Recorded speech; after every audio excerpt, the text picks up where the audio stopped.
picking up from Wednesday night and his mighty effort there. Partners Jerome Hughes in the halves. The props, Stefano Utricamano and Josh King. And Trent Tolau comes into the starting side at hooker. In the second row, Cooper Clark and Ativalo Lissati, and Trent Thiero is also backing up, although he only played 14 minutes on Wednesday night. The rest of the bench then for the Melbourne Storm: Harry Grant will come off the bench. Alec McDonald, Josiah Pahulu, former Gold Coast Titan, will be making a club debut tonight. It'll be the second time he's been out on the field because he played half a match in the New South Wales Cup earlier on this evening. Joe Chan, Manaya Wateri and Jack Hetherington, who if he gets onto the field will be making his 100th appearance in the NRL.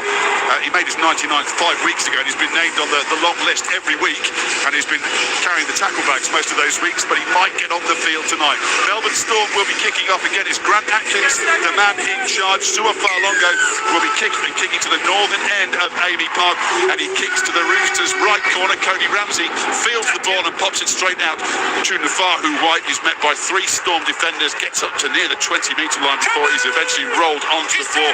Josh King, the last man off him, and Sam Walker in at dummy half. Pops the ball out. Cody Ramsey with an early carry. He makes 5 or so metres forward, 25 metres out from the Roosters line, right-hand side of the field. Popped up short then to Siwa Wong. He hits the line hard, then knocks a couple of players further back, then picked up by Reece Robson. He plays away to his left. Angus Crichton with the carry now, 5 short of halfway. 15 in front touch on the left-hand side. 4 tackles gone in the set. Crichton plays it. Robson at dummy half. He pops it away to Victor Radley, who does get on a start. And it is the last tackle now for the Roosters, just inside the Storm half. Throw back to centre field. Sam Walker with the kick. Hangs it high in the air. Out towards the right-hand side of the field. And Falongo takes that cleanly. He's met straight away by a couple of Roosters defenders who rolled him onto his back. 15 out from the Storm line. No score yet here at Amy Park in the night game on this Saturday on ABC Sport. Ball played by Tolau, pops it away to his left to Jack Howarth. Howarth carries it to 25 metres out from the Storm line. Tolau again pops it away to his right. Again, another of the centres with a carry forward. Nick Meany, he's brought down 35 metres out in centre field. Back to the left-hand side. Utricamano now clatters in shoulder to shoulder with Angus Crichton. It goes in for a second go on the last tackle. Tolau goes to his right, and it's booted. Wobbly old kick then from Jared Hughes out towards the right-hand touchline from Jerome Hughes. Cody Ramsey takes the ball, drops to the deck, and the Roosters will start their set just outside the 30-metre line. Yeah, very professional set from both teams, getting to their kick and putting on the back of a good kick chase. 2 players I'm looking forward to seeing. Spencer Lindy for the Roosters. A lot's been said about the minutes that he has played so far this year, and it has been underdone for his standards, so he's going to enjoy starting, getting some time under his belt. And Trent Tolau, mostly known as a half, now playing the night the hooker. It'll be interesting to see how he goes. A decent game against the Bulldogs last week, although the Bulldogs came over the top as ball played by Cherry Evans, popped away to the right. Oh, they've lost it forward, straight into the hands of Cooper Clark. It popped out of the hands of Siwa Wong, and Clark said thanks very much, turns over the ball, and the Storm have it. Falongo at dummy half, pops it away to his left to Moses Leo, scored 2 tries last weekend against the Bulldogs. He gets the ball just outside the 30-metre line. Cameron Munster in at dummy half, plays it away to Jack Howarth, backing his way 10 short of halfway. 15 in front touch, and a penalty then for a crusher against Victor Radley, and so a penalty early in the tackle count for the Melbourne Storm to make some inroads downfield. Ryan Hoffman. Yeah, it's a good opportunity for the Storm. They need some good field position early onto the game to imprint themselves on the match. Too many times this year they've been behind on the scoreboard right at the start, but good chance for Jerome Hughes to lead his side round and put the Roosters under some pressure. Much better kick this time by Jerome Hughes as he punts it over the touchline. It was a mongrel the first one. So, tap taken. And carried forward by Howarth and stopped just outside the 30-metre line. Cooper Clark, Tolau dummy half, plays it to Munster. Show and go, pops it away to his right to Hughes. Hughes away again to Lissati. Lissati carries the ball back into centre field. Still a couple of Roosters taking the time to get off him. Reece Robson, the last one away. Tolau runs forward, shows, pops it to Hughes, then onto Utricamano, into a couple of the big bodies from the Roosters. He's held up 20 metres out. 20 in front touch on the right, left-hand side for the Storm. Onto Hughes. Hughes away to the right to Falongo. Stops, pops, goes forward again and almost bursts through the line. 8 metres out now. 4 tackles gone in the set for the Melbourne Storm. Tolau dummy half. He goes back to centre field to Hughes. Hughes pops it away and it's taken forward by Trent Liaro. Centre field, 8 metres out on the last the Melbourne Storm. They go to the right. Tolau to Hughes. Goes through the hands into Lasati. Lasati stopped a couple of metres out from the line and it's a changeover. The Roosters get the ball just outside their own try line. Yeah, it was good attack by the Melbourne Storm, taking the Roosters from sideline to sideline, really testing out their fringes, but great defence by the Roosters. They're known for their try line defence. They moved well, they didn't panic and managed to keep the Storm out. Still scoreless then with just under 5 minutes gone here at Amy Park. Third game of the day. Wins already today for the Knights and the Tigers over the Bulldogs. A couple of close games there. We've got another close contest here tonight between the Storm and the Roosters. The Roosters with the ball and Robson to his right. Cherry Evans almost had a gap to go through then. Instead he pops it away to his right to Wong. Wong is brought down 10 short of halfway. 5 in from touch on the right hand side of the field. Tedesco at dummy half. Plays it to Spencer Leniu. He hammers his way into Josh King, who holds him up just short of the halfway line. He stays on his feet on the last tackle. Still looking for the first points of the night. On to Walker it goes. He kicks cross field.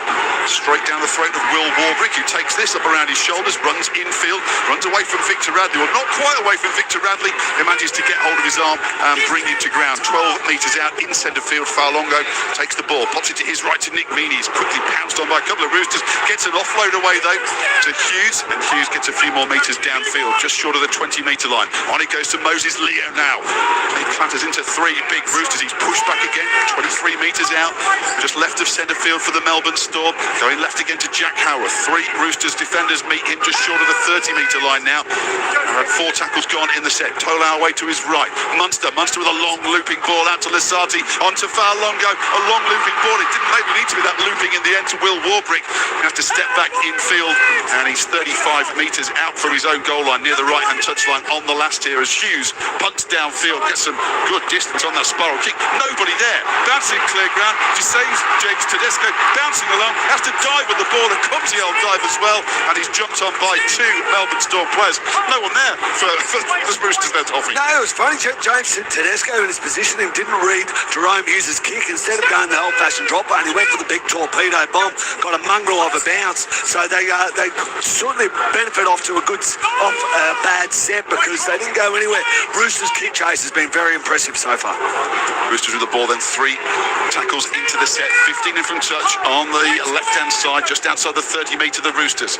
Pop back to centre field to White, to Cherry Evans, through the hands to Tedesco. Tedesco at the line, goes right once again all the way out towards Cody Ramsey on the right. He cuts back infield. Cody Ramsey then takes the tackle with Cam Munster wrapping him up. And Rob Toyer's gone down in a bit of a heap on the halfway line. Tedesco dummy half on the last to Cherry Evans to Walker. Walker puts a big high bomb up. Falongo underneath this, takes it cleanly just under the post. Cuts away from a couple of players, but is brought down 5 metres out. That doesn't look too good, Ian Cohen. I'm sure if you can see from your view down there, but Rob Toyer getting some treatment. Yeah, it was a right in and under the ribs from Moses Leo in that earlier stanza, and Toyer's certainly feeling it at the moment. A little bit of precipitation as well, Ned, so just some light rain at the moment. So the Storm making a bit of progress downfield, 25 metres out, just close to the left-hand touchline. Tolau holds it. Munster goes into the line. He's wrapped up around the legs by Daly Cherry Evans, his former Queensland teammate. Tolau plays it now onto Big Cooper Clark. He charges his way into the line, and Reece Robson just short of the halfway line on the last tackle. Still no score here at Amy Park. Back to Hughes. Hughes puts the bomb up again this time, and Tedesco will get underneath this. Who's going to be closing him down from the Storm? No one really at first. Eventually accelerates into the line, and Josh King and Trent Liaro take him down. 22 metres out, 15 in from touch. No score here. 8 minutes gone at Amy Park as the ball up to the 30-metre line in centre field here for the Roosters. Reece Robson in a dummy half, pops it off to his left to the newly shaven-headed Angus Crichton. He makes a few metres further forward, just short of the 40-metre line. Robson picks it from dummy half, goes for a bit of a shoot over the halfway line. He's burst through a small hole there, 5 metres inside Storm territory. Off to the left goes Victor Radley to Walker. Little short pass from Walker, well wrapped up in the end over on that left-hand touchline with Hugo Savala on the last. Back into Walker. Walker to centre field to Spencer Leniu. Through the hands they go to James Tedesco. James Tedesco is wrapped up, and just outside the 20-metre line, the set comes to an end, and it's a changeover a long way from the Storm line. Yeah, that was a great work by Cooper Clark. Managed to get a good strong ball and all tackle on Tedesco. They were very, very strong. If Cooper Clark doesn't make that tackle, the Storm were in all sorts because there was about 3 on none outside him. Falongo, elusive runner that he is, almost finding a bit of a gap in centre field. He's stopped 10 short of halfway, picked up by Tola onto Utwikamano, who clatters once again into Angus Crichton, bounces away from him. He's still going, gets a good offload away to Tola, back into Munster in centre field. Munster goes to his right to Josh King. Josh King over the halfway line now, 10 metres inside the Roosters half before he stops, stays on his feet, looks to play the ball. Tola's there, goes off to his left, and Munster involved again, goes back to Falongo. Falongo skips into line, pushes away from Crichton, goes back, gets the pass away, gets the offload off to Hughes, off to the right to Lasati, quick hands, out to the right, touch on the Warbrick, surges forward. Oh, he's just clipped around the ankles and stopped 20 metres out on the right hand touchline, looking for a first point of the night. Hughes back to centre field to Liero to Tolau, a bit static here from the Storm. Munster with the kick, in behind the line. Tedesco goes back, he's being tracked down by Moses Leo, but he's taken out over the line in the end. Pushed back out over the line then. Yeah, right at the end of the set from Cam Munster to put the pressure on the 4th tackle. Of course, the kicking behind the line, and James Tedesco takes it dead. It was a funny set by the Melbourne Storm. They're getting some great offloads, and the second phase play is starting to hurt the Roosters. But the last play was really nothing until Cameron Munster put a very sharp little kick in towards the extra set. Let's go! So, goal line dropout. Walker punts it downfield just as the buzzer sounds in the background. Just over by the right-hand touchline, 30 metres out. First tackle taken. Angus Crichton, last man out. Will Warbrick pop to centre field to King. Forward carries the ball forward, 15 in from touch on the right hand side, 25 metres out now. Utwikamano straightens into the line, gets past one tackle, runs then heavily into Siwa Wong, who's just got him round the ankles. He's hopping clear of it. Eventually the call of hell comes up on the 10 metre line. Muller fakes left, goes right, still running forward, gives it to Josh King. King out the back to Hughes. There's an extra set coming up here in the space on the right. Oh, dancing inside. Oh, he's lost the ball over the lines and he batted away then. Lasati over the line, looked like he got the job done, was about to plant the ball, and he's coming from behind him. What a play that was from Billy Smith to punch that ball clear. But they've gone back for the earlier penalty. For all money, he'd scored the Lasati. He was over. Lasati was actually diving over the line, but it was a desperate swipe from Billy Smith. Just managed to knock the ball out of his grasp. That was a huge effort by the big winger. Penalty though for being inside the 10, so Melbourne have another opportunity to open the scoring here. 12 minutes gone. Still scoreless at Amy Park. First carry taken up towards the line. Stopped a little short, popped back towards Hughes, a little feint, gives it back to Munster. Munster then into the path of Cooper Clark. He's almost through the challenge of Nafahu White. Eventually he's held, trying to get up off the ground, taking a while to get up. Tolau pops it away to Utwikamano. Again targets White, clatters into him.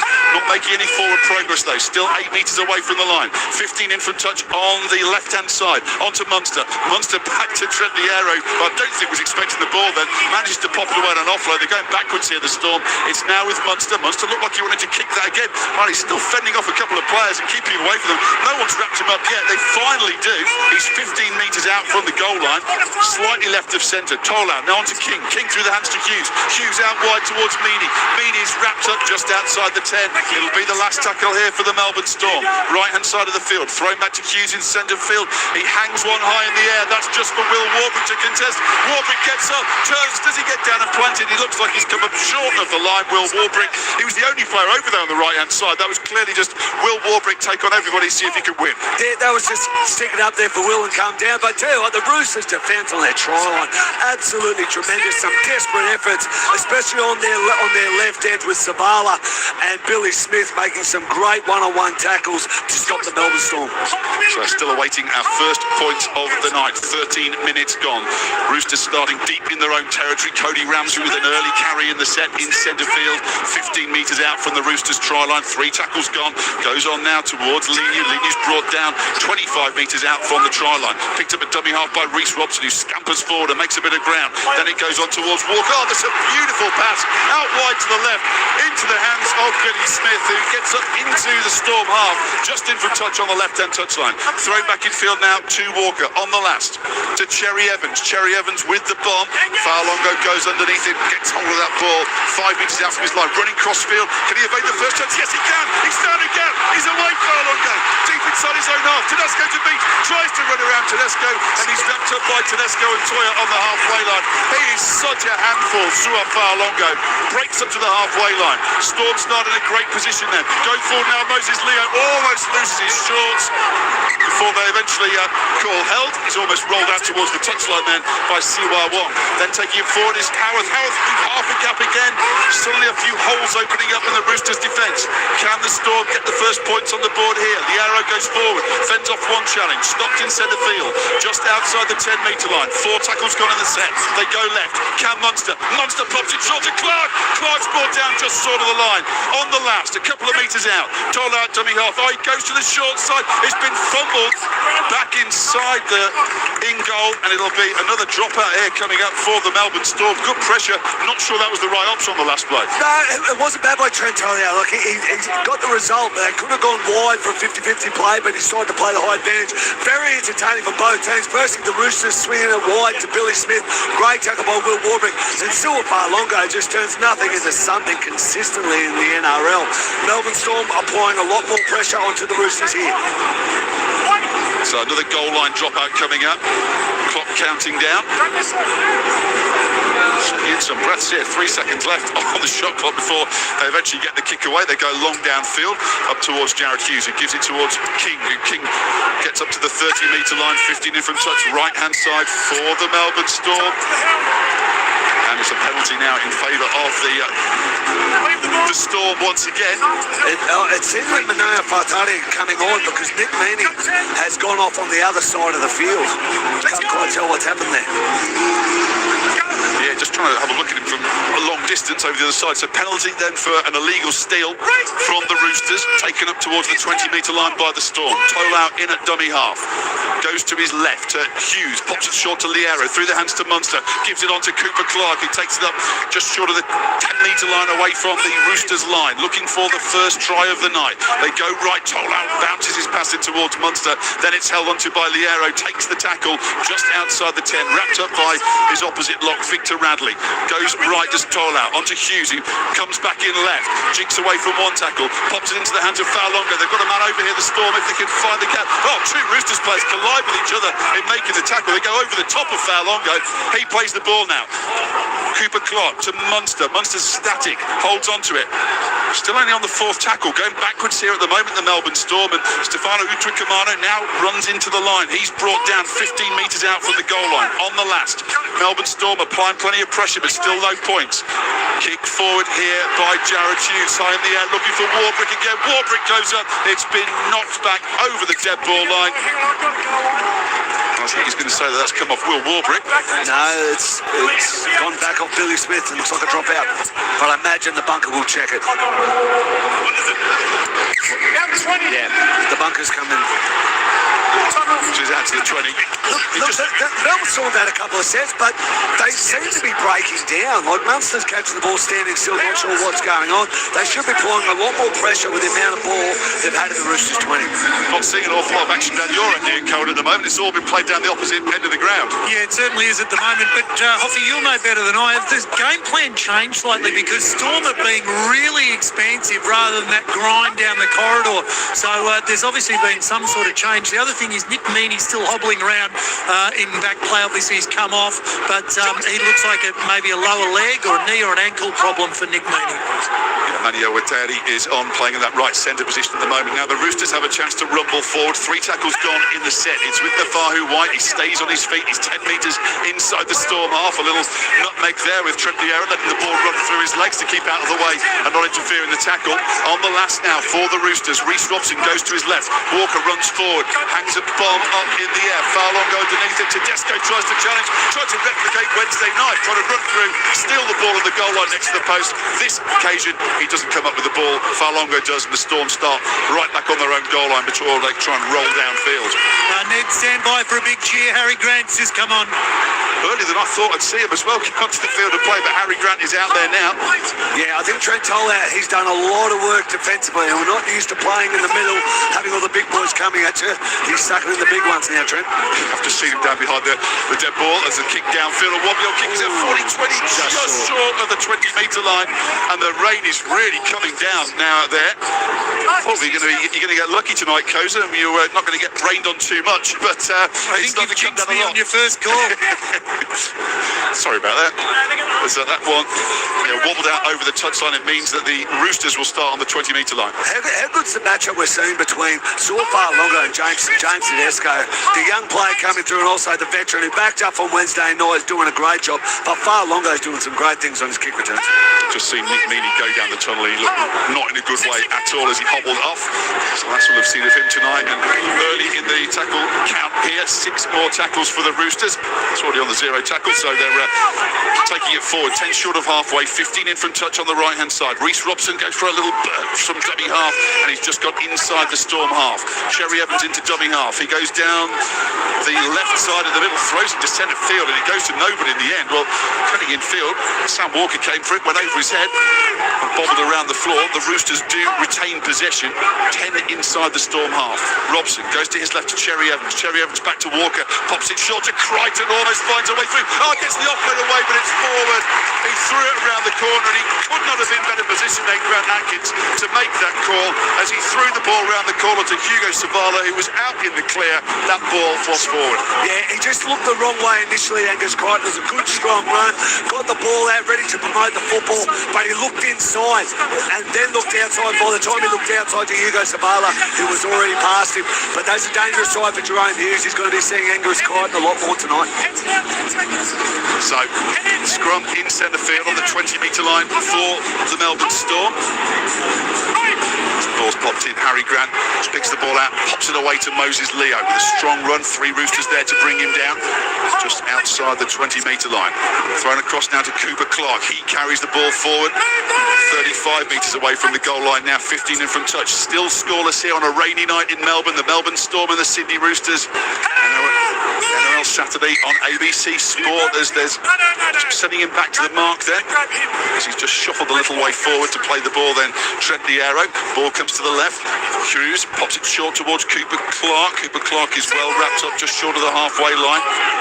Played now. Harry Grant picks it up one-handed, pops it away to his left towards Munster. Munster on now towards Howarth. Howarth back in field towards Munster. He's wrapped up by Cody Ramsey and brought down 30 metres out from the goal line, close to the left-hand touchline on the last. Harry Grant goes for a little stab kick down the touchline. James Tedesco comes across to get it. It almost deceived him again and popped inside, and then Harry Grant leaps on Tedesco and brings him down 5 metres out from the Roosters goal line. 5 in from touch at the end of the set. So the Roosters deep in their own territory, and it's been lost forward. Rob Toyer, as the ball came in towards him, never had it under control, popped it forward straight into Josh King, and the knock-on puts some real pressure here on the Roosters, 10 metres out from their own goal line. Yeah, the Roosters have been absolutely under siege here tonight so far. The Storm haven't come away with points, but what they have done, they have forced the Roosters to make a lot of tackles, which will be taking plenty out of the tank. But with 18 minutes to go in the first half, the Storm needs to turn this field position into points. So, 15 in from touch on the on the left-hand side for the Melbourne Storm. They've got the scrum here. And the ball thrown right by Grant.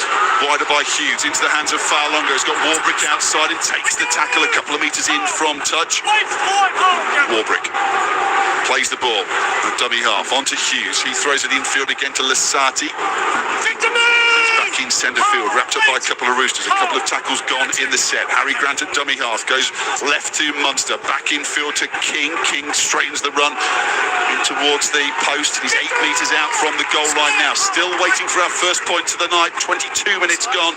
Grant goes crossfield, gives it to Utwikamano. 3 Roosters players wrap him up. He's pushed backwards, almost falls with his head onto the goal line. Gets up to play the ball now. Grant stabs a kick in behind the goal line, and Tedesco scurries back, knocks the ball dead. line, another goal line dropout. Well, the Storm have dominated possession and territory in this first half. They just cannot get points on the board. No, they can't. That's the second kick we've seen from the Melbourne Storm tonight, out of dummy half close to the line. They've obviously identified James Tedesco loves to sit in the line quite close, so they're looking for the runners going through. But you're 100% right, Ned. The Storm will turn this field position into some tries or at least a couple of points. So, kicked out from the goal line drop. That was almost a purposeful kick in the row 10. It's hard to describe how bad that was from Sam Walker. Just hoofed it way out over the sideline. It wasn't even close. So a tap on the 10-metre line, 5 inches in from touch. The Storm almost make a mess of it then. Cam Munster pops it back. Harry Grant grabs it. Liero takes it forward towards the post. He's brought down just short of the goal line. Can the Storm go over here? Grant looks left, goes right in the end. Hughes stops. Looks like he's going to have to take the tackle on the 10-metre line. Very static stuff from the Storm there.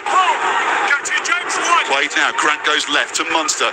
Pops it infield towards King. King runs back infield towards the post. Again, stays on his feet. 5 metres out, just to the left of the post. Grant, right, he goes to Hughes. Wide towards Fowler. It's got him behind everybody. Will Warbrick has to go all the way back and pick it up. But he's outside the 20-metre line now. They've lost under 6 more tackles. Is it? He's waved 6 more. There's a bell bet. But Munster cuts back infield. Heading away with one there. The Melbourne Storm in centre field, 20 metres out. Cam Munster plays the ball. Grant in at dummy half, gives it to Utwikamano. He fires into the line, goes to ground, 12 metres out. 15 in from touch on the left-hand side. Grant, he goes to his right towards Liero. Liero pops it onto Hughes. Hughes, wide he goes to Faulongo, almost jumped out of the tackle then from Savala. Savala holds onto him, plays the ball. Warbrick at dummy half, gives it onto Hughes. Back it goes now to King. King brought down just on the 10-metre line. Still scoreless here. Now it goes to Hughes. Right under the post, gives it left towards Munster. Lays one up then for Howarth. Howarth comes back in field. Still going, Dekel. He's away from one, he's away from two. Brought down, still not held. Then gets brought down a metre out from the line.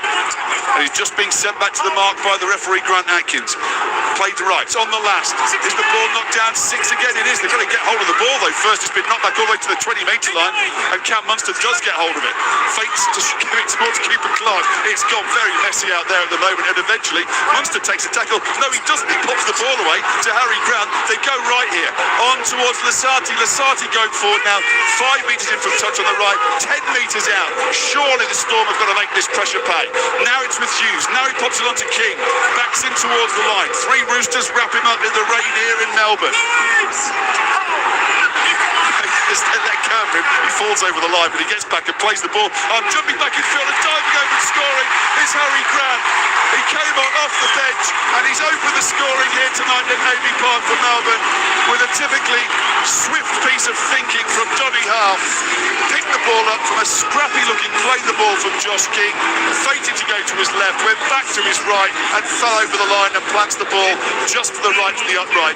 Melbourne score first. We've got 14 minutes left in the first half. It's Melbourne Storm 4, the Sydney Roosters 0.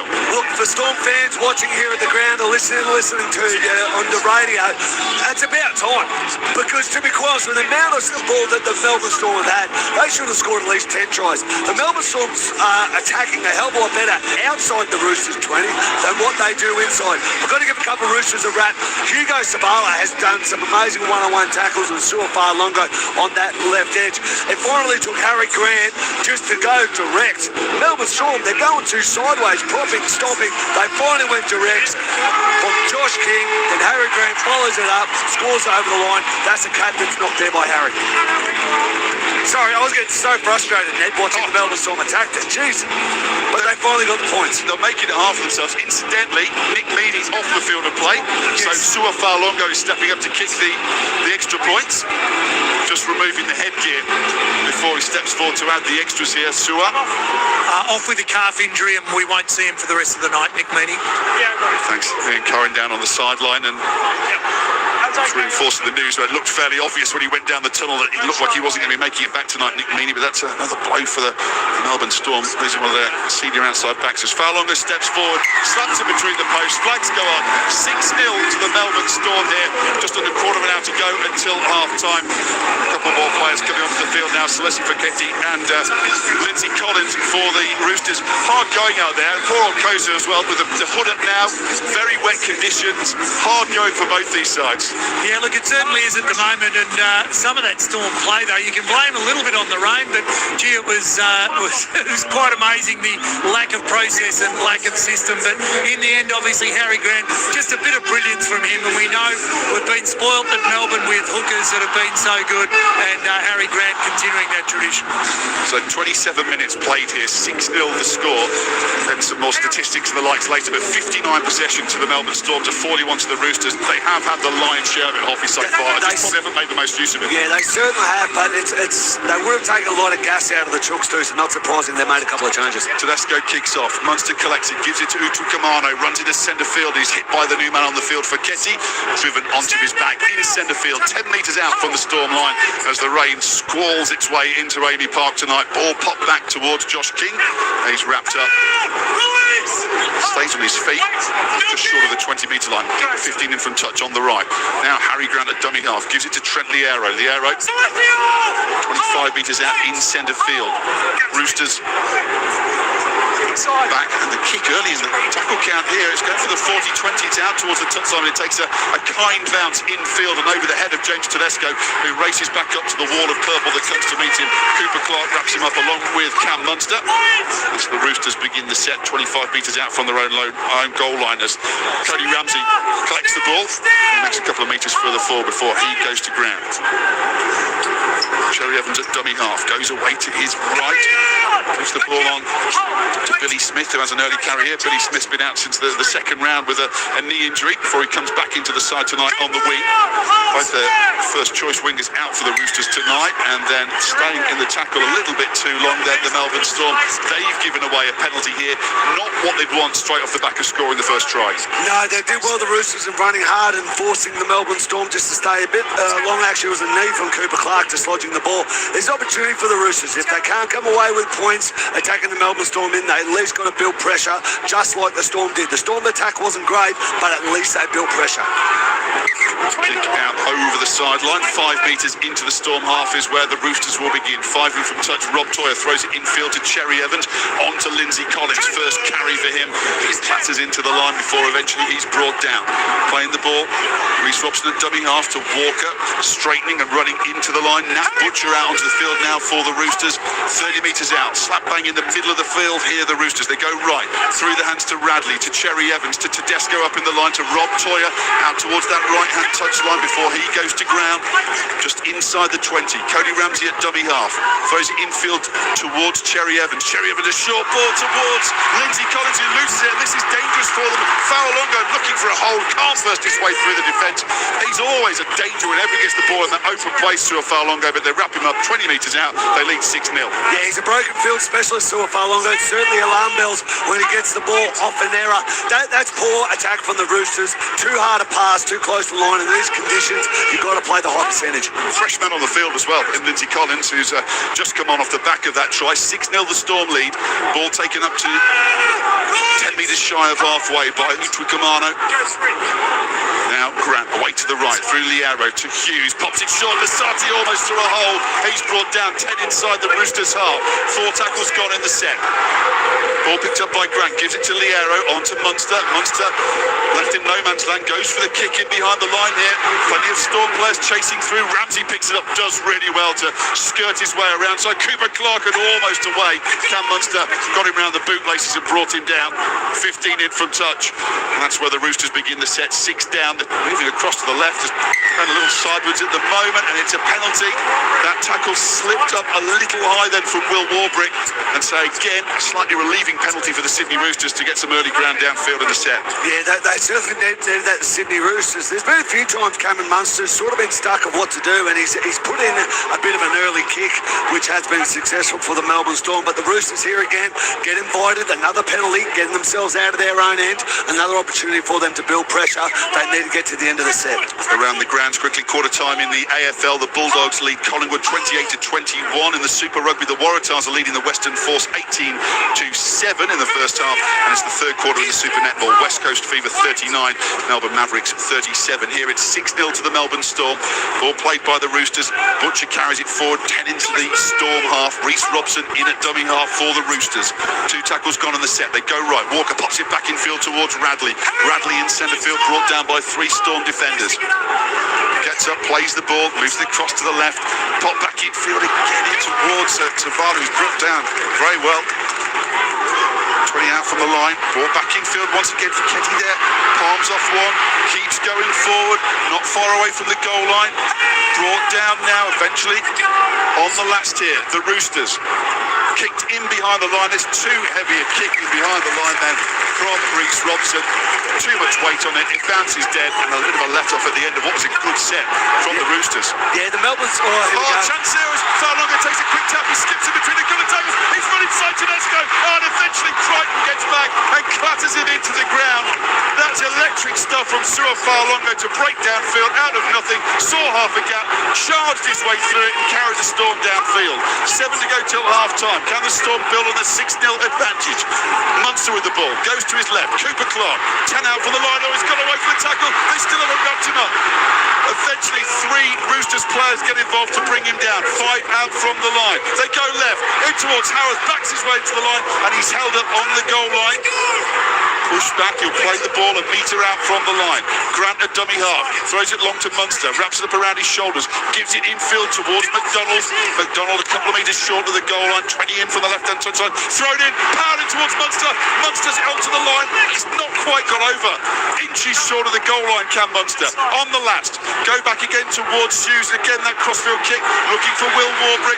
Warbrick gets up, catches it well, pops it back in field. They've kept the ball alive. Lasati with it now, he surges up towards the 10-metre line, eventually is brought down, and the Roosters line holds firm. It remains 6-0, and Lasati takes a while getting up off the ground. Yeah, tremendous defence by the Sydney Roosters. They're letting themselves down, attacking the Storm end, and letting themselves down their urgency around Saul Farlonga. But where they're picking up is their try line defence. There's scramble, there's one-on-one tackles, both sides of the field. The Roosters outside backs are doing a tremendous job.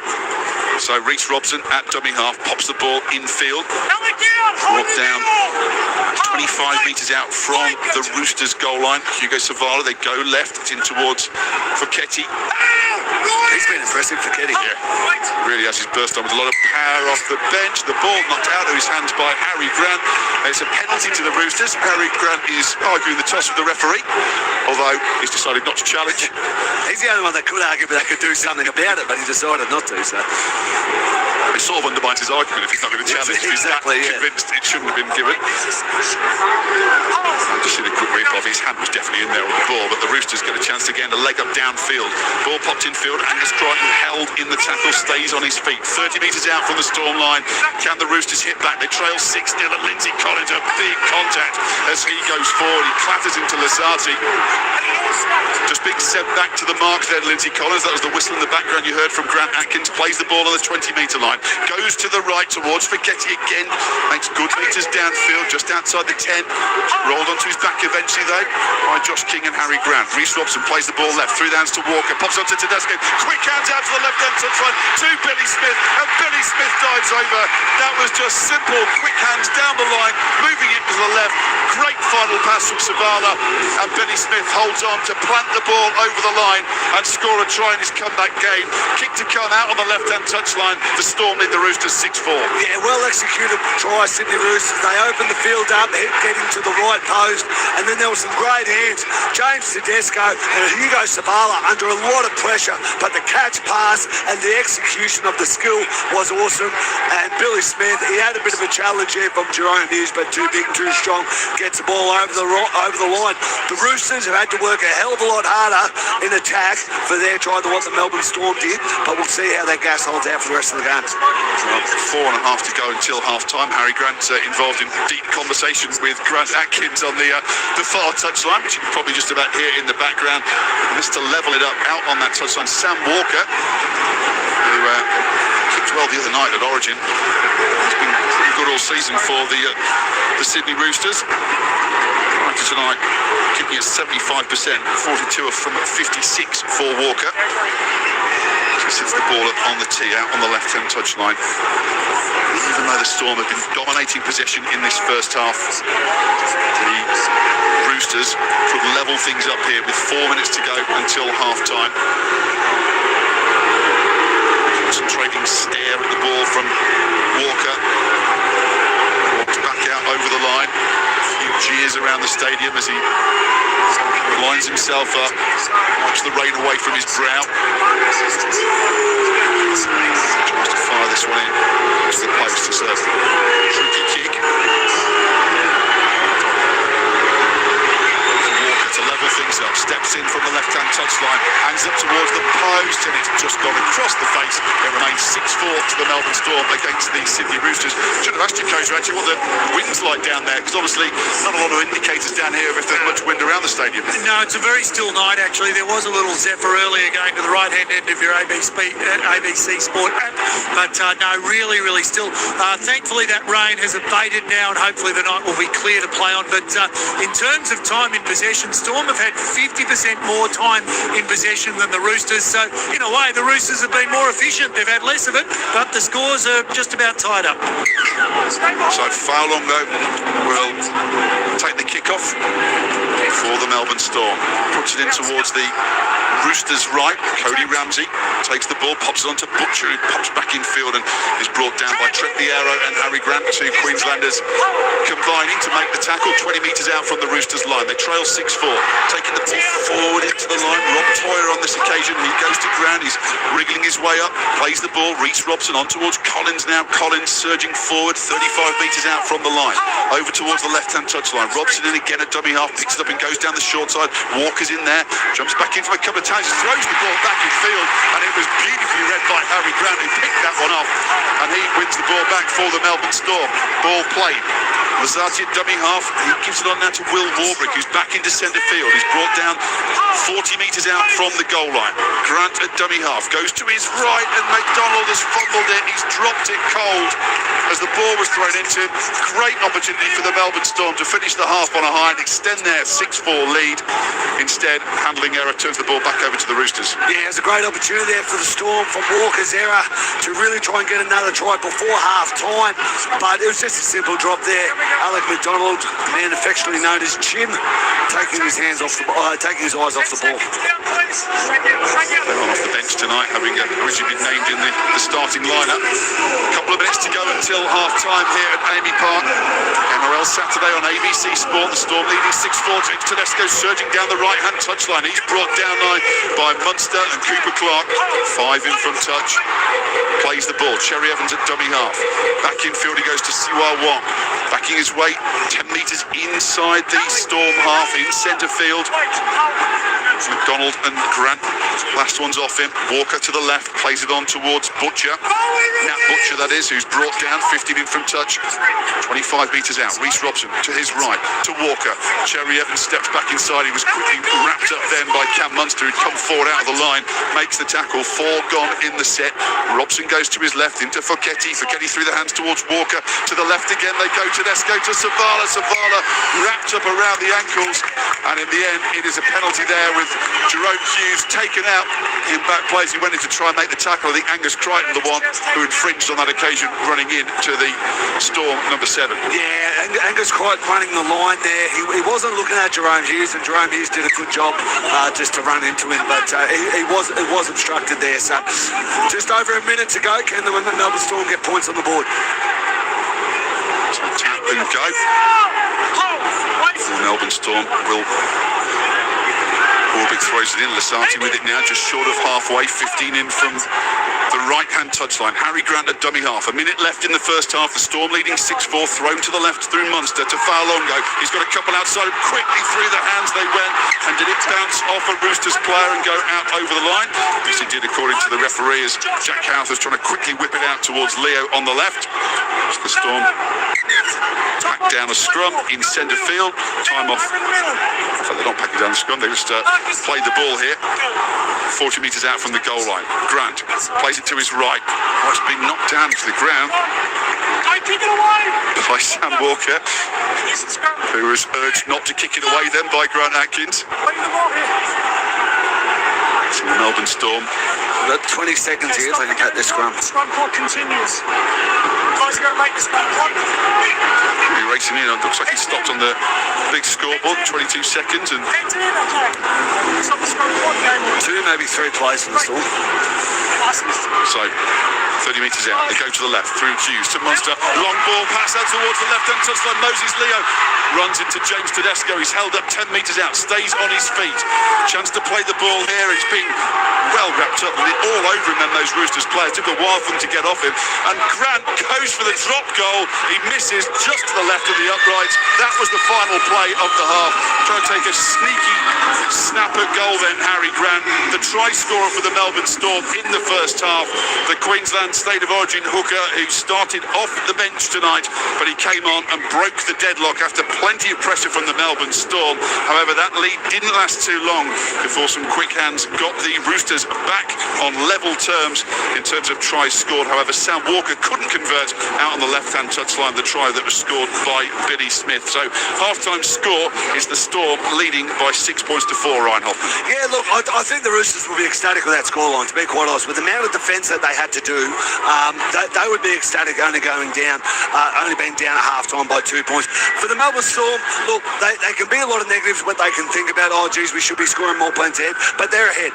They're ahead by 2 points. They should take confidence in that and realise that they have built a lot of pressure on the Roosters, and they have to make sure that they've got the gas filling up. They've got a lot more Origin players backing up than what the Storm do. So it's going to be a very, very interesting second half.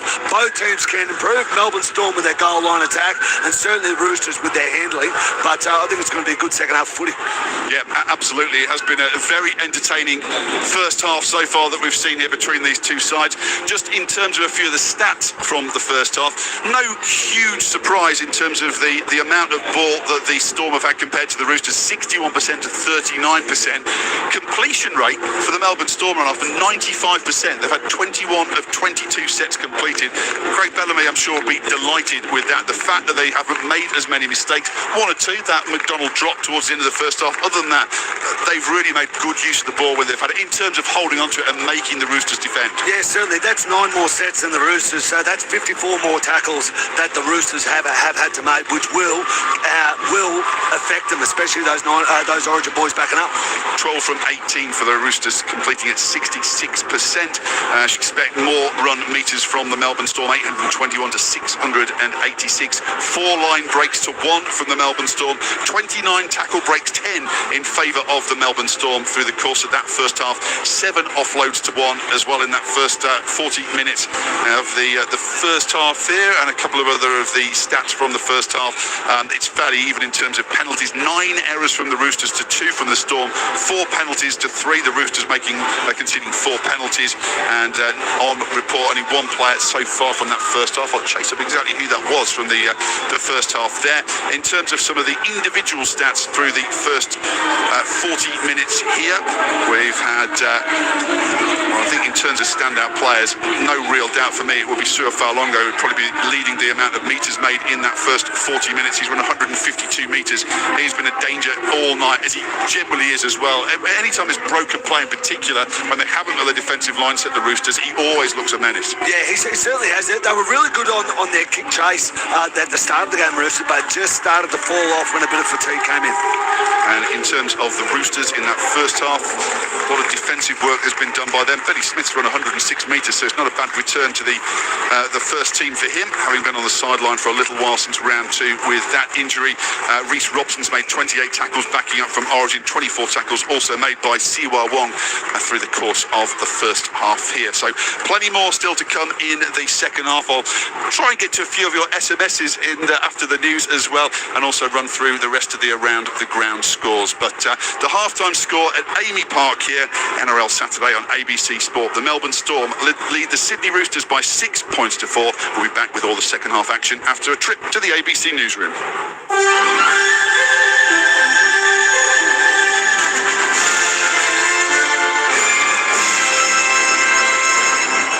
ABC News with David Rowlands. Rescuers say the remaining 4 villagers trapped in a cave in central Laos have been freed. Harry Buttonshaw has the latest. The group became trapped inside the cave in central Laos more than a week ago when it was inundated while they were prospecting for gold. It sparked an international response with specialty teams gathering to try to save the 5 Laotian nationals. The first man was rescued yesterday, with difficult weather conditions hampering search and rescue efforts.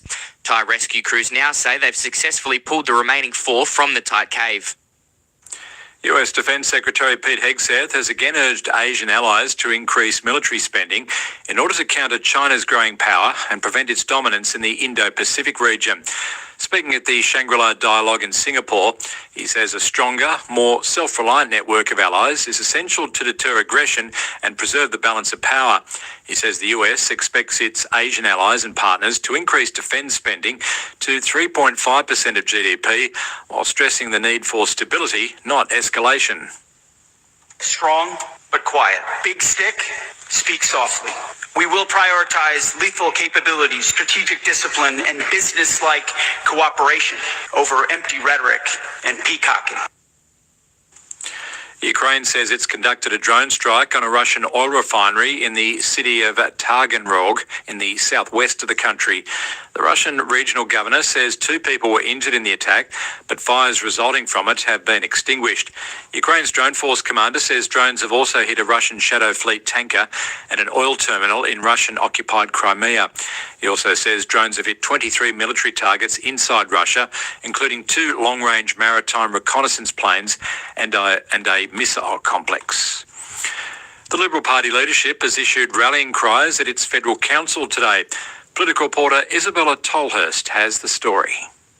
Just a few months into their new jobs, Liberal leaders Angus Taylor and Jane Hume say they want to win the war against the Labor government. The Liberal Party is seeking to regroup and rebuild during this week's Liberal Federal Council in Melbourne. Mr Taylor says the party has been galvanised by Labor's controversial new budget, which he says kills aspiration and the essence of being Australian. We will never have a better opportunity than this to rally people to our cause. He reiterated the Liberals' policy plan, taking aim at Labor's tax changes, and spoke of reducing migration and cutting net zero.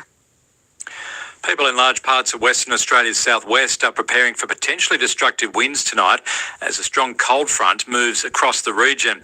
Thunderstorms and heavy rain are also forecast, with the system set to impact the central west later tonight before moving south towards the lower and southwest districts, including Perth, early tomorrow. Alana Cherney from the Bureau of Meteorology says the system will impact large parts of WA. A severe weather warning is current, extending from about Kalbarri in the north all the way down south and out towards the southeast coast of Western Australia. Now, this warning is current for the chance of damaging to destructive wind gusts and heavy rainfall. A court has heard a man who allegedly drove a ute at several police officers and crashed into a police station in the New South Wales Central West made threats to police officers shortly before the incident. Courtney Yandel has more. 67-year-old Donny Hobbs was formally refused bail in court today after he allegedly drove at multiple police officers and crashed a ute into the front of Mudgee Police Station yesterday afternoon. A ceremony was being held at the station to celebrate a detective's retirement. The court heard Mr. Hobbs was spoken to by police outside the station before the incident, where he allegedly said, "I'll be back when I drive through the place." Mr. Hobbs' defence lawyer argued his age made him vulnerable and he should be granted bail. The judge rejected this, saying he posed an unacceptable risk. The matter will return to court next month. A Melbourne woman has been charged over alleged manufacturing of 3D printed firearms. The 37-year-old was arrested in the inner city suburb of Footscray yesterday after the illicit firearms squad raided her property. Police allege they seized 30 items, including 3D printed firearm parts, explosives and ammunition. The woman has been charged with numerous firearms offences and is due to face court in November. And in sport, the West Tigers have ended a 3-game losing streak in the NRL with a 22-16 victory over Canterbury Bankstown at Western Sydney Stadium. ABC News. The biggest stars in the women's game Harmonpreet Kaur launches this all the way for 6. are set to light up your winter nights. Down the track comes Mooney. Cover drives to the boundary. When ABC Sport brings you the ICC Women's T20 World Cup. Every game live and uninterrupted. Direct from England and Wales. Big 6 from Phoebe Litchfield. It all starts Saturday, June 13 on ABC Listen. ABC Sports coverage of the 2026 NRL Premiership. He falls over the line, but he gets back and plays the ball. Jumping back in field and diving over and scoring is Harry Grant. He came on off the bench and he's opened the scoring here tonight at AB Park for Melbourne with a typically swift piece of thinking from Donny Howell. Picked the ball up from a scrappy looking, played the ball from Josh King, feinted to go to his left, went back to his right and fell over the line and plants the ball just to the right of the upright. Melbourne score first. Reece Robson plays the ball left through downs to Walker, pops on to Tedesco, quick hands out to the left hand touchline to Billy Smith, and Billy Smith dives over. That was just simple, quick hands down the line, moving it to the left. Great final pass from Savala, and Billy Smith holds on to plant the ball over the line and score a try in his comeback game. Rugby League is on your radio. The 2026 NRL Premiership. ABC Sport Digital Radio. And ABC Listen. Yeah, welcome back to Amy Park. The Storm leading the Roosters by 6 points to 4. There's still the junior games taking place out there and a flock of seagulls flying around high at Amy Park at this stage. Rain is still coming down too, which isn't ideal for Ian Cohen, our sideline commentator, or some of the ball handling that we've seen tonight, particularly from the Roosters who've been struggling a touch to hold on to it. Thank you very much for some very friendly text messages that have been sent through as well on 0467920222. My apologies for not getting to them, but you know, on debut, I'm sticking pretty much to calling what's happening in front of me with those, but thanks to lots of you who've said some very overly kind things to me so far in the text messages tonight, but I'll try and get to those maybe a little later on. I can go around the grounds quickly. There's not as much happening at the moment. Across town, probably they'll be under the roof. The Bulldogs in Collingwood at Docklands Stadium. Bulldogs leading Collingwood 48-24. The Waratahs are leading the Western Force at half-time in the Super Rugby, 20 points to 12, and in the final quarter in the Super Netball, West Coast Fever are trailing the Melbourne Mavericks 53-50. If you weren't with us earlier on today, there are wins for the Newcastle Knights. I mean, the Eels 28-22. 3 points went to Dylan Lucas, 2 to Dylan Brown, and 1 to Isaiah Iongi. And then the Tigers beat the Bulldogs 22-16 with Jareen Buller picking up 3 points, Satili Tuapanua the 2 points, and Jerome Luai picking up 1 point. Earlier on tonight here at Amy Park, the Melbourne Storm beat the Roosters 60 points to 6. The Jets beat the Manly side by 34 points to 20, and the Knights beat the Eels 50-16. In the Jersey Flag, the Knights beat the Eels 30-24, and the Storm beat the Roosters 28-16. Ryan Hoffman having been 16-0 down. Yeah, it was a good win by both the Flag and the New South Wales Cup for the Melbourne Storm. Not having the most successful seasons, but good to see them getting back on in the winners' circle. In the Queensland Cup, the Magpies beat the Bears 31-18. The Dolphins beat the Brisbane Tigers 40-27. 40 to 22. It was a draw between Tweed Seagulls and the Northern for 22 apiece. Winner Manly Seagulls 36 beat the Capras 10. The Black Hawks and the Cutters. The Cutters won at 24 to 20, and the Sunshine Coast Falcons beat the North Devils 32 to 12. In the AFL earlier, Sydney flogged Richmond 170 to 56, and Fremantle beat Brisbane 103 to 78. Another bad defeat for the Brisbane Lions at the Gabba tonight. And then earlier today in the Super Rugby, the Brumbies look like they will play finals despite a home defeat to Moana Pacifica to round off the regular season 21 to 19. And the Chiefs beat the Blues 59 to 34. The Sunshine Coast Lightning beat the Giants by 20 goals in the Super Netball 74 to 54. Waiting for the sides to come back out in the second half. Can you see much changing in the second half? The Melbourne Storm have dominated possession, but frustrating sometimes in the way they were finishing off their sets. Yeah, look, I think both teams can improve. So certainly the Melbourne Storm with their goal line attack. They're from the 20-metre line to their own try line. The Melbourne Storm have been tremendous in attack. They really have. But for some reason inside that 20, they seem to struggle. And for the Sydney Roosters, they got to fix their ball handling. They really do. They're giving Melbourne Storm too many opportunities. Yes, they're defending really, really well on their try line, but you just can't giving teams too many opportunities to do that because you're making way too many tackles. Ian Cohen has made his way back down to the sideline. Look, it might just be me, but it does look like it's eased up a bit down there. Yes, down here in the hardware department, we're very good at the weather forecasting. You up there in the haberdashery department in your short sleeves and your T-shirts. We're hoping he's going to stay away, but I was just running my foot over the ground there. It is very, very wet, so the ball will pick up a fair bit of wetness nice and early and might be tough to handle, but look, hope conditions remain okay. There's not a breath of air or breath of wind at the moment, so as you can see, a flock of seagulls around there. And I ran so far away. Run back inside, Koza, I think. What round are we up to? It's finally got to round 13. Round 13 for Koza to finally start singing. Thanks, Koza. Incidentally, the Roosters are on the way back out now. The Roosters' record has not been great against the Melbourne Storm. A lot of teams have had poor records against the Melbourne Storm, but they won here on their last visit to Melbourne at the round 26 last year. That ended a run of 7 straight defeats playing against the Melbourne Storm, and it was an odd game as well. They were 10 down at half-time. They won 40 points to 10. Mark Nawaqanita-Waze scored 4 tries in the second half as they ran over the top of a Storm side who did rest a couple of players in that match last year. You, I'm sure, would have been involved in calling that one, but that ended a long losing streak that they've had against the Storm. Yeah, look, for two teams that have been great rivals for such a long time, it was an unusual streak that was broken in such an unusual way. I remember that game last year. It was bizarre for a number of reasons. And did you say you barely beat the Roosters when you were playing?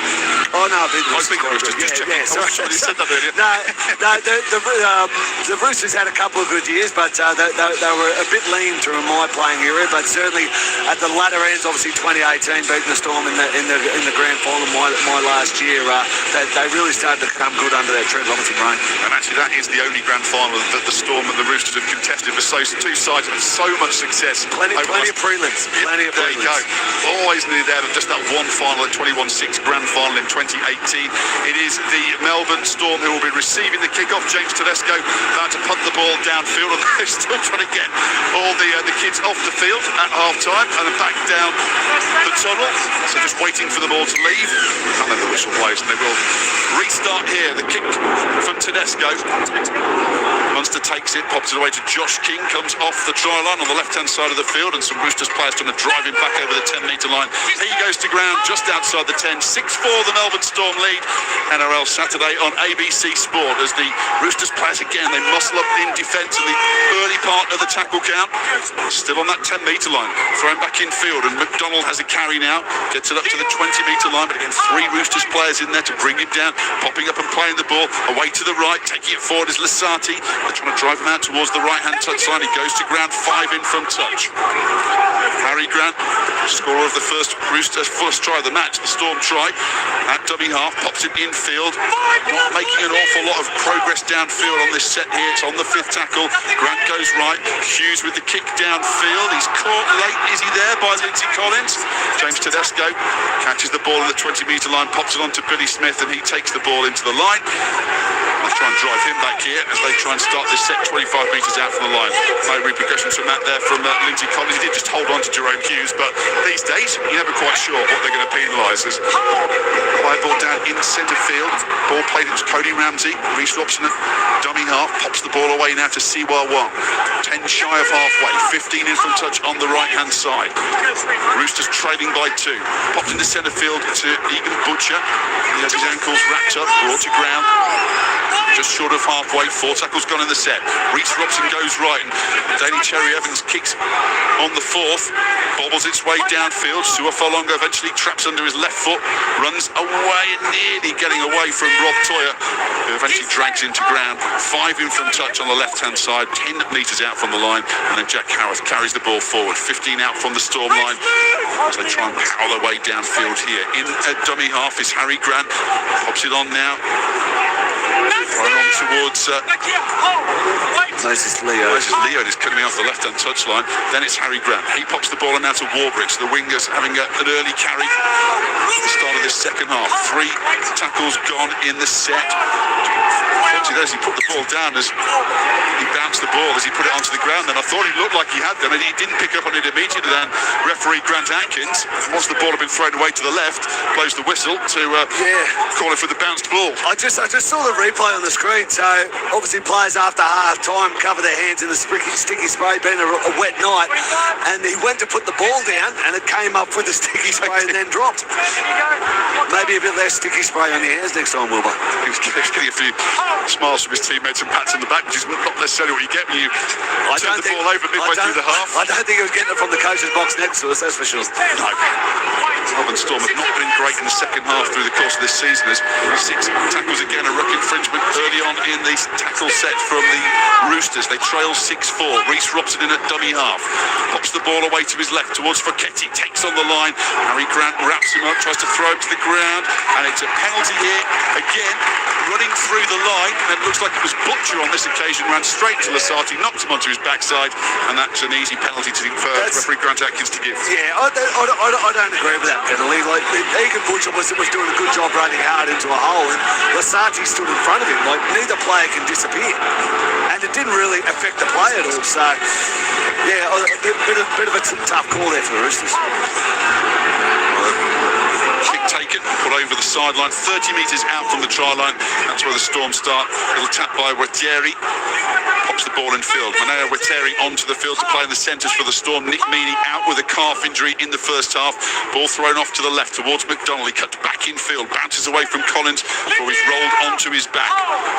35 metres out from the Storm line. We'll get down to Ian Cohen and find out the messages from the 2 dressing rooms very shortly. But Harry Grant burst through a little gap. He stopped just short of halfway by Angus Crichton, wrapping him up. Newly shaven-headed Crichton. Grant gets away from him, but you can hear in the background the call of 6 again. Another ruck infringement. They took too long to let go of Harry Grant. Josh King takes the ball forward. They're just on halfway here on that 0 tackle. The ball is played by King. Goes down the right side. Lasati finds half a gap, makes a bit of progress. 10 metres inside the Roosters half. 15 in from touch, right-hand side. Throwing back to centre field towards Munster. They're moving it out to the left now. Through Farlongo's hands. Out to Howarth. Howarth holds onto it too long and is battered down by the Roosters. And it looks like the Roosters have regained possession. Although it's going forward is the call of the referee. Yeah, it's good defence there by Cody Ramsey. He was very, very patient. It looks like Cody Ramsey got the last touch. I think Jack Howarth, who comes up limping, he was trying to do too much of the ball. Just stick the ball under your wing, son, and go for the try line. Got to be direct down there against the Roosters. It looked like he really held it and tried to feint it a little bit and just went too long before he let go of the pass, but it did go forward off a Roosters hand. And we'll cross down to Cozer in a second. We'll just see what happens off the back of this scrum here in centre field for the Melbourne Storm. Grant pops it to his right to Hughes. Hughes tries to surge through a gap. It's just outside the 10, 15 in from touch on the right-hand side. Grant at dummy half, pops it to McDonald. McDonald inside the 10, 5 metres out from the line. 15 in from touch, right-hand side. Can the Storm build on that 2-point advantage? Throw to centre field towards Munster. Munster pops it short, and Cooper Clark's brought down just short of the line. Hit the line at pace there as Grant pops the ball away to the right to Hughes. Hughes again stops, gives it to Wattieri now. He tries to find a little hole in between a couple of Roosters defenders. Sam Walker took a while to get off him. Ball played, Grant to centre field to Hughes. Hughes back he goes to the arrow. Through the hands to Munster. Off to the left to Farlongo. He's got Howarth outside. Howarth fumbles the ball, gets to the line. He might have planted it over by the corner. And the ball hit him initially. He fumbled the ball. He was looking to pass it, held onto it, and as he was tackled, did he get it down? It looks like but some Roosters players may have got underneath him and stopped him from planting it. He's celebrating the try. They'll definitely look at this right now. Yeah, definitely. It was good work by Farlonger getting out the back of the play and running nice and direct. Jack Howard bobbled the ball and actually backed into the line and then slid over. I'm not sure he got there. I think it was a Herculean effort by James Tedesco getting himself across there. Nah, he's held up. He was short. Well, whilst they're looking at this in the bunker because they're putting the ball over on the touchline and taking the kick, we'll get down to Ian Cohen and find out what the two coaches had to say at half-time. Yeah, we'll wait for Jack Howard, who looked to have a bit of a corky after that effort on the far side as well. We'll have a look at this in a moment.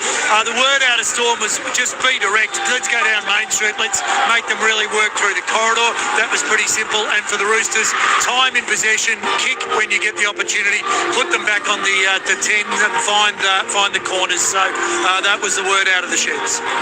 Well, we just wait for the waiting for the final. I think everyone in the stadium knew.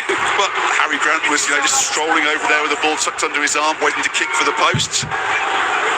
It's been sent to Butler's bunker. Cleared all aspects of play in the lead up. Jack, you can see at this point here that Jack Howard is grounded short of the try line. He is close when the ball's on the line. The ball now clearly is lifted off the ground. Is that Wong? That's a good tackle by Wong. And is held up. At no point does it make the try line. We have a decision. Sorry, Toya. That was a great effort by Toya. The way he's rolled over and managed to keep him up. But as it is, the ball is there. 4 tackles in the set. The Storm have the ball over on the left-hand touchline. They play the ball. Harry Grant at dummy half. Chipped from Cam Munster. I say in behind the line. It wasn't in behind the line. It was in front of the line. Now Jerome Hughes goes for the kick out towards the touchline. It's on the last. It's dropped off the hands of Manea Waderi. Drops on the sideline. And the Roosters get the ball back. So 2 disappointing kicks to end the set then from the Storm. Yeah, there was an opportunity there. You always got to be careful of the second kick. But they just didn't get enough in it to get it close to the Roosters try line as the Roosters come out of their own end. So, Roosters with the ball in centre field, 20 metres out onto Rob Toya, 15 in from touch, gets up to the 30-metre line. A couple of Storm players bring him down. Now it's with Butcher. Butcher in centre field, 15 short of the halfway line, is rolled onto his back. The Melbourne Storm leading 6-4, 8 minutes into the second half. Robson at dummy half to Tedesco on his left, then to Walker to Crichton, who goes into the line hard. Nice tackle around the ankles from Retieri. And then Savala at dummy half, pops it to his left. Fouquetti takes on the line. He's brought down. And away to the right on the last. Walker with the kick. Hangs a bomb high in the air. Farlongo underneath it. Takes it cleanly before he hits Roosters players. And he's brought down just outside the 10-metre line. Still 6-4 to the Melbourne Storm. Taking on the line once again and being brought down by 3 Roosters players. They are trying to muscle up in defence and make it very difficult for the Storm to make progress downfield early in these sets. Howarth does okay, gets just outside the 20-metre line. 3 tackles gone in the set. 15 in from touch on the right-hand side. Now Warbrick has a run. Stops on the 30-metre line. Going to the left this time on the short side. Little feint and show and go then for Munster. He's got the ball away on the offload to Farlongo in open space. He's got 3 Roosters around him. They bring him down on the 30-metre line. Smart play from Munster just to hold the ball up. Pop it away to Farlongo. And on the last now, in a better position. Oh, Hughes is almost caught in possession. He's got away from 2 tackles. Pops it back to King on Tataliero. Still on the last. Lasati might have to try and kick. He flimped it back in field to Grant. Grant a little pop out the back. The Storm are going backwards here. And Hughes has been brought down. Then he's popped it away to Lasati, who eventually kicks, hangs in the air, and James Tedesco collects it on the 20-metre line. That was not a flash into the set, and Tedesco might make it worse. He's gone downfield. He's running between a couple of Storm players, and eventually he's brought down just short of the halfway line right off. I'm not quite sure what I'm seeing, to be quite honest, because some of the plays that the Melbourne Storm are doing, they all don't seem to be on the same page. It's quite bizarre. Moving the ball left, Collins. Tackled by Wattieri. 10 metres inside the Storm half. Half an hour to go. 6-4 is the lead for the Melbourne Storm. Roosters on the attack. Going to the right. Cherry Evans pops the ball short to Siwa Wong. He's brought down on the 30-metre line. Robson at dummy half gives it to Fogetti. He gives it to Walker. He backs the ball on. It bounces kindly for Savannah. A lovely little pop back up towards Billy Smith. He's brought down 8 metres out from the goal line. Savannah staked down on the ground on the last hit. Through the hands from Cherry Evans out to Walker. He kicks it behind the line. Faulongo collects it, sprinting out from under the post to collect the ball. It's brought down 8 metres out from the goal line. But great defending again from Sua Faulongo. Yeah, so Faulongo's been tremendous at the back. Whether it's catching high balls, catching little grubbers, he's putting himself in the right position at the right time consistently. So carrying it forward now is Thierry for the Melbourne Storm. Grant in at dummy half, pops the ball away to his left, and Utwi Kamano's back out onto the field for the Melbourne Storm, who lead 6-4 here. 29 minutes left on the clock. 3 tackles gone in the set. Harry Grant in at dummy half. He goes to his left, pops it away through the hands of Liero to Munster. Longer pass out wide. They've gone wide towards Leo. Leo's got space in front of him. He's taking on Walker. He kicks down the touchline, and he kicks it out over the touchline. If he'd known that was Sam Walker, surely Leo then puts his head down. He's probably got him for pace. He looked like he was running around the outside of him. Instead went for a little dink kick down the line. Yeah, I actually don't mind the play. It's a real rugby union 7 sort of play, kicking it along the line. He just did not execute it and couldn't keep it in the field of play. I reckon if he picked that up, he would have come very close to beating Tedesco 1-1. Just went outside of his left boot. Of course, a former Sevens player. I'm not sure Craig Bellamy was as keen on that play either, by the way. We've just seen a reaction from the big screen. No. So, it remains 6-4 in the Storm's favour. The Roosters have it 5 in from touch, just outside the 30, inside their own half, right-hand side of the field. Now the ball goes to Butcher. Nat Butcher carries the ball forward. He's slammed down to the ground. Trent Liero, who's in the way of the play the ball. You can hear straight away a big shout of 6 again. Reece Robson shoving him out of the way, and 6 again is the call. Oh, and then Fogetti was tackled. Harry Grant was trying to do a one-on-one strip on him. The referee said no, tackle's made, play the ball, and then moved it out towards the left. And Crichton has it now. Does well to stay on his feet with 3 purple-shirted players, and then they sent it back to the mark.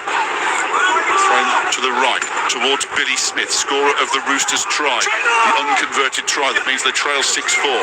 Picked up by Robson, goes to his right, towards Walker. Walker to Cherry Evans, pops it back towards Wong. Siwa Wong, brought down 15 in from touch on the 10-metre line. 4 tackles gone in the set. Looking to go ahead for the first time in the match. Oh, that's a good hit from Munster. And it's been picked up and charging away downfield. It's Sua Faulongo. He's going to get caught though by Cody Ramsey. He goes across to the left. Cody Ramsey brings him down. That's a great chase back by the Roosters winger to catch Faulongo. They pop through an empty hole, put away by Munster. There's still a chance here. And there's a kick out wide to the corner. Can Warbrick connect and score? Yes, he can.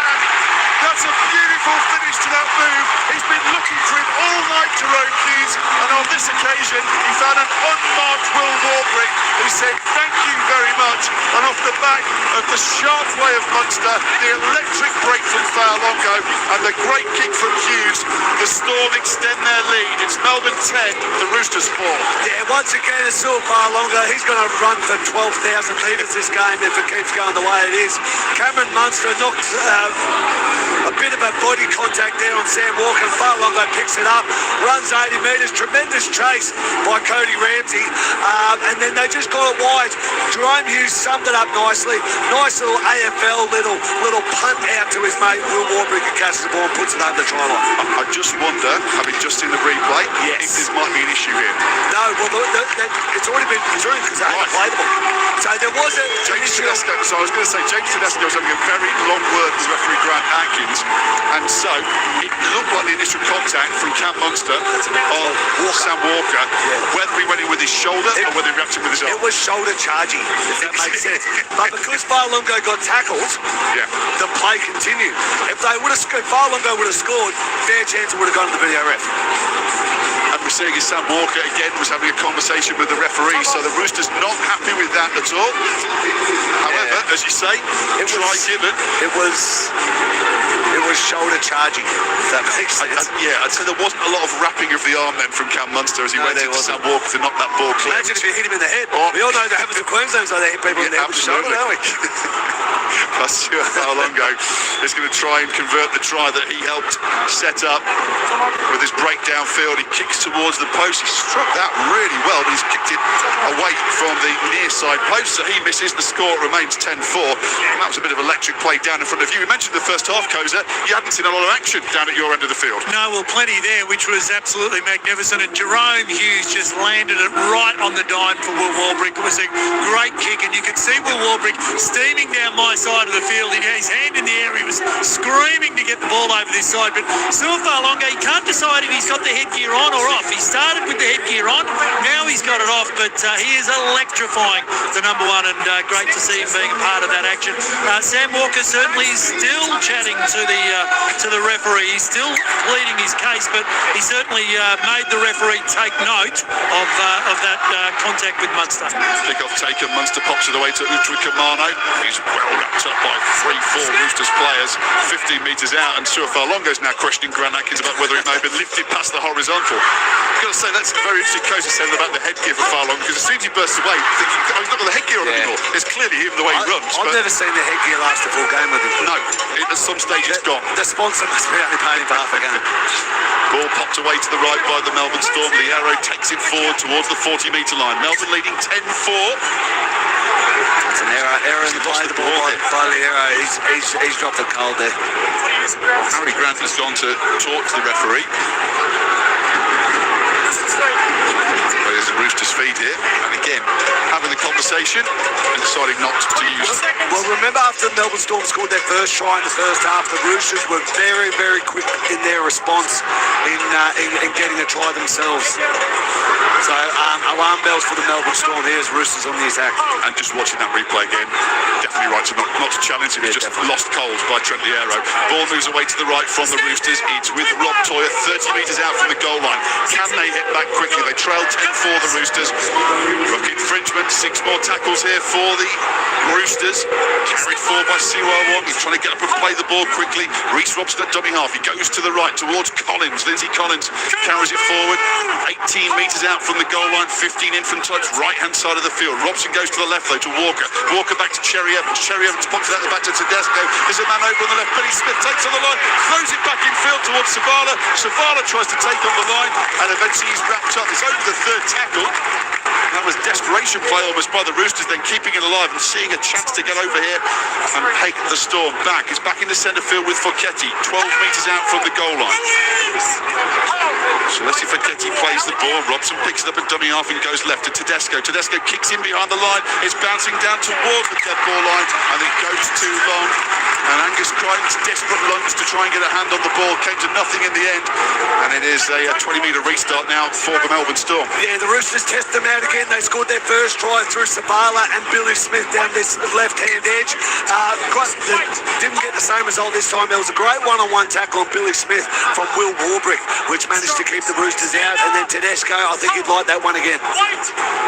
So ball carried forward by the Storm and Lasati, and then Utrikamano, who's bouncing off a couple of Storm players, stays on his feet before the call of held, and Grant goes to the right, gives a good ball on now towards Jack Hetherington on the field, finally for his 100th NRL game. Jack Hetherington, good run from him, and Harry Grant darts out from dummy half and makes a few more metres forward for the Storm inside the Roosters territory. Hetherington at dummy half, nice pass away to the left, on through Munster, on it goes towards Howarth. Howarth well wrapped up then by Rob Toyer.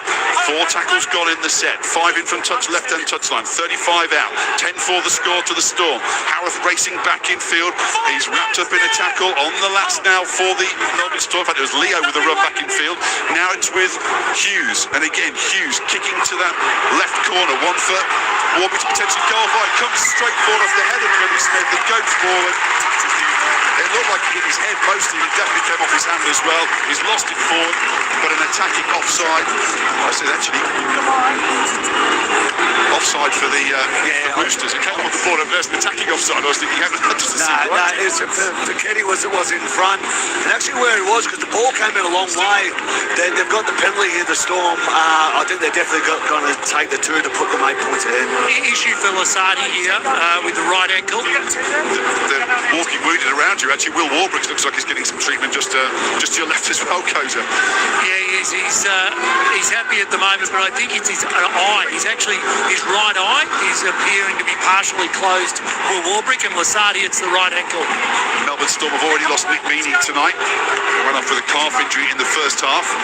We're taking no further part in the night, which is why Tieri is out there. Lasardi up on his feet and trots back in to join his teammates just behind the 20-metre line, and Suo Fa'alongo, he's got the ball on the kicking tee, and he'll try now this extra 2 points to send the lead out to 8. I tell you what's been a good battle tonight, Jack.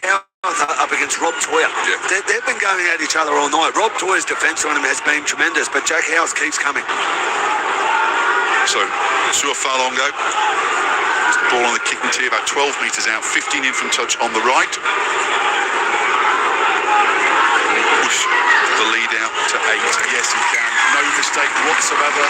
Flames lit up behind the goalposts. And the lead goes to 8 points, 12 points to 4 in favour of the Melbourne Storm, although Lasardi just getting a little bit more remedial work done off the back of that kick before he trots back downfield, looking the most fluent in his running style as he goes. No, but the Storm then mounted with Nick Meany already going off the field. They can't afford to lose another. So, James Tedesco will kick off for the Roosters. 12-4 the score, just under 20 minutes to go here. NRL Saturday on ABC Sport. Melbourne Storm, can they hang on to win here against the Roosters? Ball popped back towards Utrikamano, takes the ball up to the 20-metre line, 5 in from touch on the left-hand side of the field. Grant throws it back, infield to Cooper Clark. Takes a few more metres downfield towards the 30-metre line. Grant again at dummy half, gives it to McDonald. McDonald slips a little as he gets towards the defensive line, and Crichton falls on top of him. It moves the ball off to the right now. Hetherington into the line, taken around the legs by White. So he gets up, plays the ball. Grant on the fourth, kicks downfield. It's a wobbly kick, but it takes a right turn as it gets towards the sideline, goes out over the line. And so Harry Grant kicked the ball out of the touchline in the end. 12-4 the score. Yeah, he hit it with the pitching wedge. I think he was trying to hit it with a 7-9, but look, at least for the Melbourne Storm, they got to their end of the set of 6, which they failed to do last time they scored points. Carrying the ball forward for the Roosters is Billy Smith. He's brought down on the 30-metre line. Roosters trailing here by 8. Back in centre field, and strong tackle being made on the 30-metre line on Cody Ramsey. He gets up a little ginger, then I think he twisted his ankle as he went to ground. Roosters now 10 short of halfway with White. Robson at dummy half pops the ball off to his left. Good carry forward over the halfway line. Brought down then to Radley. Hetherington slow to get off him. He moved to the left with Robson. 4 tackles gone. He saw half a gap, but eventually Hetherington gets back and throws him to the ground. On the last, Tedesco gives the ball to Cherry Evans. Hangs a bomb up here towards that left-hand corner. Moses Leo gets underneath it and he turns. He's got open ground in front of him. He's sprinting downfield. Cherry Evans, the closest man to him. He outstrips him for pace. Tedesco tracking back over the 10-metre line, over the try line. He dives and plants the ball, and Moses Leo, the seas parted in front of Moses, and he sprinted away downfield and scores the try that extends the lead for the Melbourne Storm here. They lead 16-4 with a kick to come, and that was too easy for Melbourne. The Roosters fell off the back of that attacking kick, and it was a simple breakaway try for the Storm. Yeah, unbelievable individual effort there by Moses Leo. He had a lot of pressure coming down. He had 2 Roosters players, Cody Ramsey and also Rob Toyer. He jumped up, both of them went past the ball, and he just straight outpaced poor old Dally Cherry Evans. I reckon he was feeling every year of his 37 years there, chasing onto Moses Leo. Great individual effort there by Moses Leo. Well-deserved try. Yeah, really good finish for Moses Leo, getting downfield to say off the back of a couple of tries that he scored for them last week. He adds another one this week, and again it'll be Suo Fa'alongo who's having to kick for goal. with Nick Meany, the regular goal kicker, off the field with that calf injury at the moment. You can see disappointed faces around the Roosters there that they were trying to put that pressure on and give themselves a foothold back in this game.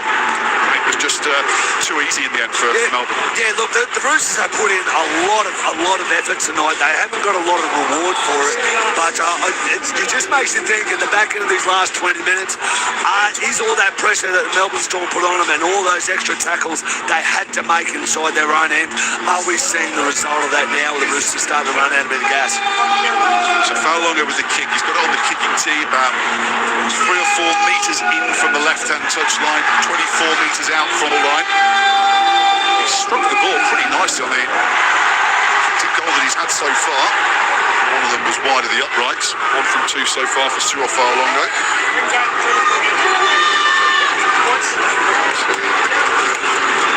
He's got a long routine, doesn't he? Yeah, he really does. Just waiting for him to step in, but he's just, again, he's visualising, staring down the ball. So he's 2 from 3 tonight, Cyril Fa'alongo. 16 for the score, trying to add the extra 2 points here. Again, he strikes it beautifully, but he puts it too far inside of the post. I'm worried he's starting to go hyperventilate because he was taking a lot of deep breaths. Strikes the ball really nicely. Yeah. Forced it quite the direction, so it remains 16-4. Interesting change with 15 minutes to go. 16 minutes to go. We're seeing Connor Watson come onto the field. Huge effort by Reece Robson after backing up from Origin on Wednesday night. The Roosters need points. Connor Watson's injection in the middle of the park with his speed could cause the Storm some troubles. And Koza, you'd have seen the Roosters' reaction off the back of that try. There's a lot of them look fairly deflated from having let the Storm get away with that one. Yeah, and I think there will be a bit of Origin fatigue as well, no doubt about that. The other thing is those crowd on the eastern side, they've seen plenty of people tearing down that strip. Some real crowd action. Absolutely. Utrikamano with a carry off the kick-off. 15 metres out from the goal line, left-hand touchline. Good footwork there from Cooper Clark and a good little offload out the back of the hand, which Cyril Fa'alongo gets hold of. He's backing his way up towards the 30-metre line. 2 tackles gone in the set. It is the Melbourne Storm leading by 12, moving the ball to the right. Held up by Hetherington, stays on his feet on the 30-metre line, plays the ball. Grant scoops out from dummy half. He sees a little gap there as he eventually brought down and rolled onto his back on the halfway line. Little shove in the back of Connor Watson as he was lying on him for a while. As Hughes goes for a scoop downfield as well. 10 metres inside the Sydney Roosters half on the last. Back to Munster. Big high left-footed ball into traffic. Tedesco goes up, doesn't take it cleanly. Melbourne get hold of it with Utrikamano, but I don't think the Rooster has touched it according to the referee. And it looks like it'll be a changeover. Just waiting to see if further look at this, because James Tedesco was complaining on the way in, and definitely it would have hit someone. It's either 6 again or a knock on by the Storm.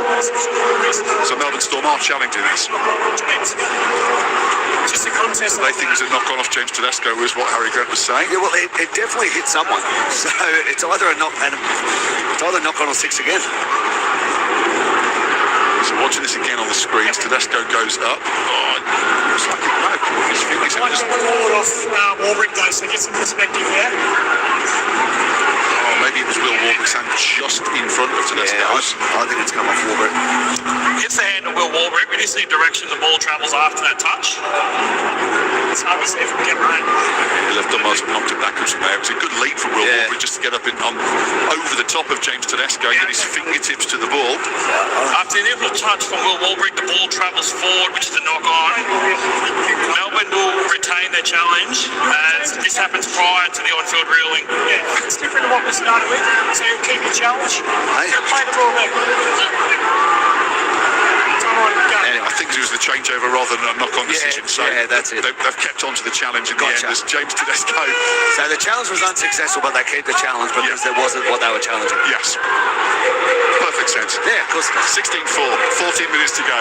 Melbourne Storm in front here. As I mentioned earlier on, Melbourne Storm have led in 5 of their 8 defeats at half-time so far this season. They were leading in this one. They'll be desperate to avoid that now. They've got a 2-try buffer here as the Sydney Roosters have the ball inside their own half. Spencer Lino with a carry. Connor Watson at dummy half, gives it on towards Walker, pops it short towards Crichton. Crichton does so well again, so strong, stays on his feet, 5 metres short the halfway line, wrestling his way clear, gives it to Watson at dummy half, then on to Victor Radley. They move it right from Walker to Cherry Evans, half a gap from him. Oh, his pass is poor out towards Ramsey. It was in around his ankles, it bounced it towards the winger, gave him very little to work with there, and he's knocked that ball forward, and Moses Leo dived on it anyway to get the ball back for the Melbourne Storm. They have it just inside their own half. 20 in from touch on the left-hand side of the field. Harry Grant at dummy half. He goes right towards McDonald. McDonald up over halfway in centre field. He's brought down. Grant standing at dummy half again. Goes to the right. Hetherington through the hands towards Lasati, who was stationary by the time Sam Walker got hands on him and wrapped him up. Grant. Bit of movement this time from Hetherington as he fires into the line. 30 metres out from the goal line. Right-hand side of the field. 15 in from touch. Harry Grant at dummy half. Goes to Jerome Hughes. Pops it short then to McDonald. He's quickly wrapped up then. Firstly, very little room to work with as he was almost on top of CY1. Ball thrown back into centre field towards Hughes on the last. Hangs up the bomb here. Warbrick coming in off the touchline. Looking to palm that ball back. It's bounced loose and a knock on off the Roosters.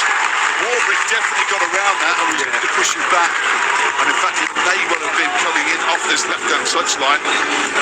Smith had got a hand on the ball. Yeah, he's done a tremendous job tonight as we see it challenge, which I understand from the Roosters. 12 minutes ago, you might as well. Yeah, absolutely. This challenge, my decision was not on Roosters, it's challenged by the Roosters. Kick on the last tackle. I was just about to give Will Warbrick, because he has attacked every kick and competed on every kick. So, Melbourne kick chase is on side. It's the first thing signed away by the Butler. Chris Butler in the bunker.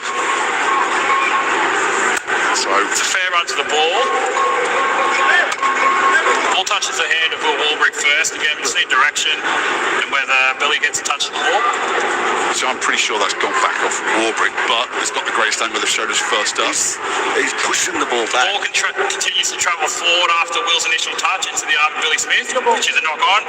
Okay. Challenge is successful. I tell you what they've seen from the Storm the last couple of sets is they've really increased their line speed.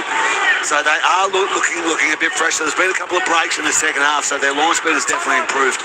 So the challenge was successful. The Roosters will play the ball 10 metres out, 5 in from touch, 16 for the score. Just under 13 minutes left to play here at Amy Park tonight. NRL Saturday on ABC Sport. Ball in centre field. Forward then by Hugo Savala. He's rolled onto his back. Just up towards the 20-metre line here for the Roosters. Thrown right. Fahu White carries it forward now. He's caught up in the tackle. Takes a while getting up off the floor. Goes right towards Cherry Evans. Through the hands to Tedesco. Tedesco pops it right towards Rob Toy. A bit of space for Rob Toy. Burst through half a gap before he's eventually brought down just inside the Melbourne Storm half. 4 tackles gone in the set. 16-4 is the scoreline. Trailing by 2 tries. They need to hit back the Roosters. Savala has it on the left now.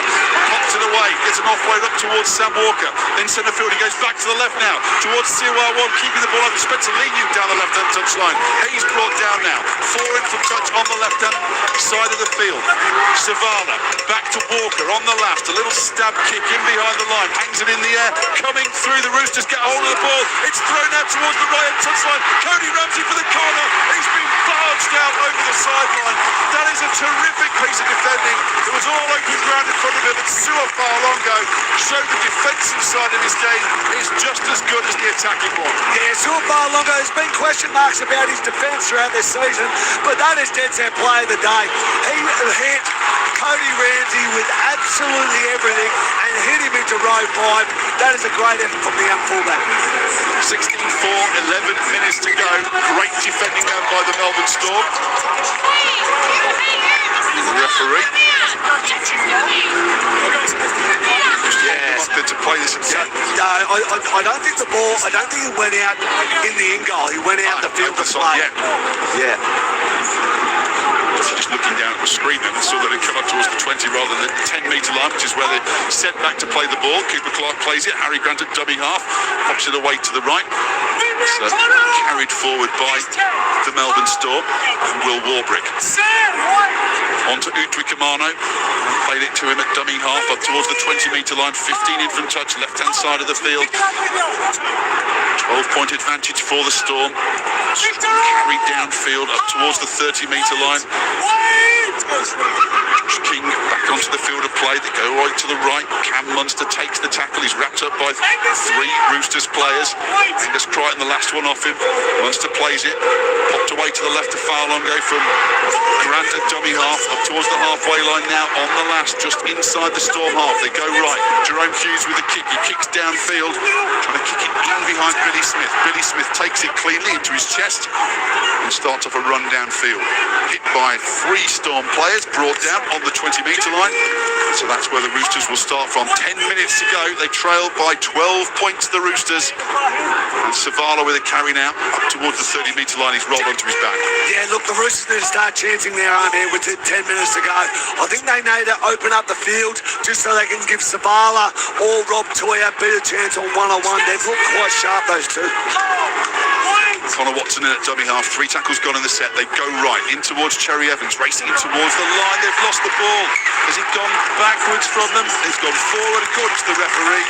They've bounced away, and so it's a turnover here. Rob Toya, maybe a bit of fatigue creeping into his game as well. He played 80 minutes for Queensland the other night.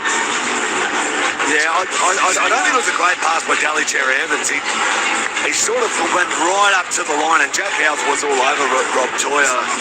Just put him under a lot of pressure. So by hitting his chest, he pretty much did that, Dally Cherry Evans, from point-blank range, and didn't give him a lot of chance to hold on to the ball. So it's a scrum in centre field, 10 metres inside the Roosters' half. I think the Rooster has been put on the board for a hair pull. I couldn't work out who it was, but it's a hair pull on Cameron Munster. Just saw it in there as it went to ground again. Was it Lenu? It may well have been Lenu. Sort of the corner of my eye on the monitor just in front of us, so definitely a hand of hair, pulling Cam Munster down. That's the last thing he needs to do, Wilson. Especially trying to get himself back into maybe the New South Wales side. He might be spending a bit of time on the sideline between now and game 2. Harry Grant at dummy half, ball in centre field. Munster pops the ball onto Josh King. Can the Melbourne Storm put this game to bed? They lead by 12. 8 and a bit minutes left here at Amy Park tonight. Harry Grant at dummy half goes to his right, to Hughes, to Utwikamano. 5 metres out from the goal line, right-hand side of the field. Stays on his feet, call of held. Sam Walker takes a while to get out of the way. Ref blows the whistle because he wants him back onto the mark to play the ball. A bit of push and shove there. Not probably the fairest matchup. Sam Walker against Stefano Utwikamano.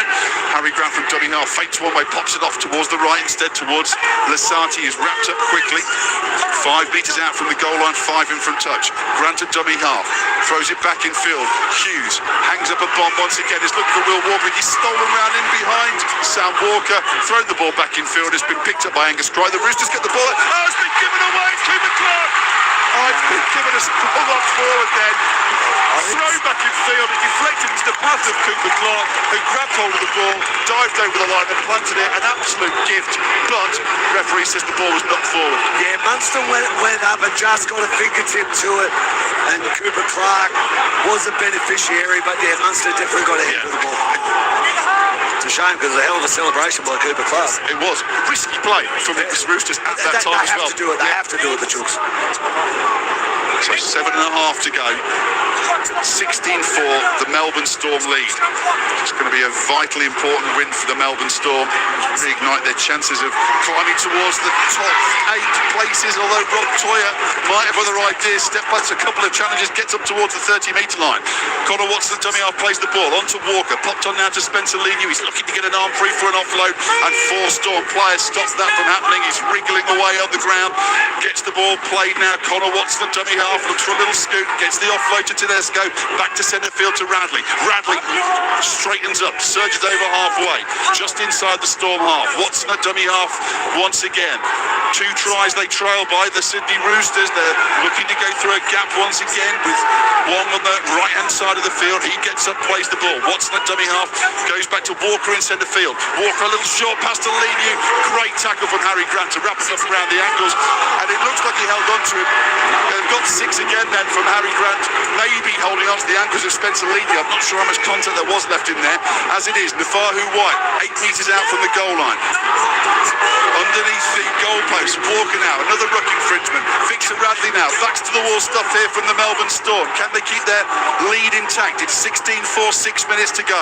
Ball moved to the right. Walker through their hands towards the right-hand touchline, out towards Siwa Wong. Good defending out there, eventually to wrap up. Tedesco out on that right-hand side, back to centre field. Nafahu White, 10 out from the goal line.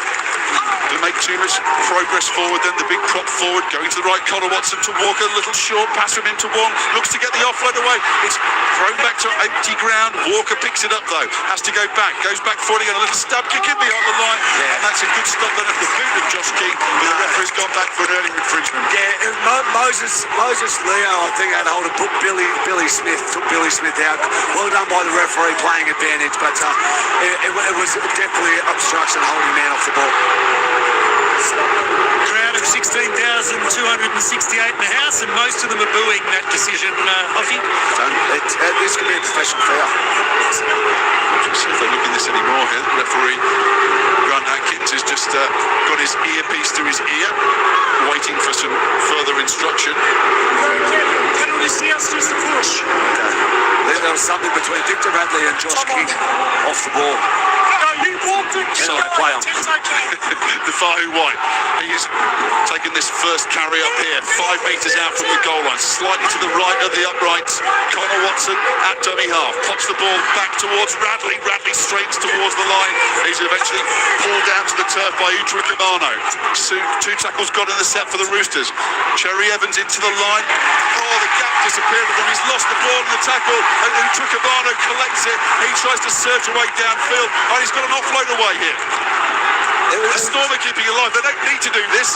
They've got 5 minutes left, and eventually Cam Munster flung into the ground by Siwa Wong. There's been a bit of push and shove out there, and a penalty for the Melbourne Storm. It's getting a bit frayed out there. Tempers are fraying. 16-4 the score. 4.5 minutes to go, and the Storm shot themselves in the foot there. So the Roosters should say. Yeah, Siwa Wong, there's nothing wrong with that. He just threw him to the ground. It's a good aggressive tackle, mate. It was a play by Jack Hetherington, who absolutely took out Connor Watson, which forced the error, which got the Melbourne Storm out. Great tackle, dislodging the ball. Two Newcastle Knights former teammates there, but this is a real pressure reliever here for the Melbourne Storm. Ball kicked out over the sideline. 16-4 the score. 4 minutes left to go.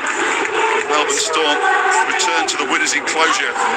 Lost 7 in a row, bounced back with those wins against the Eels and the Tigers, and losing to the Bulldogs last week with a few of their key individuals missing from the lineup. And more back in the side tonight. They're leading the Roosters here, 16-4.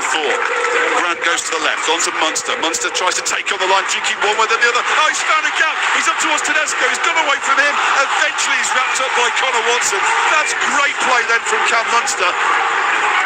Ball played quickly, out towards Hughes on the right, onto Utra Kamano. He's brought down, 15 out from the goal line. 4 tackles gone in the set. Can they finish this one off here, the Storm? It's onto Hughes. Hughes attacks the line with pace. Eventually he's brought down.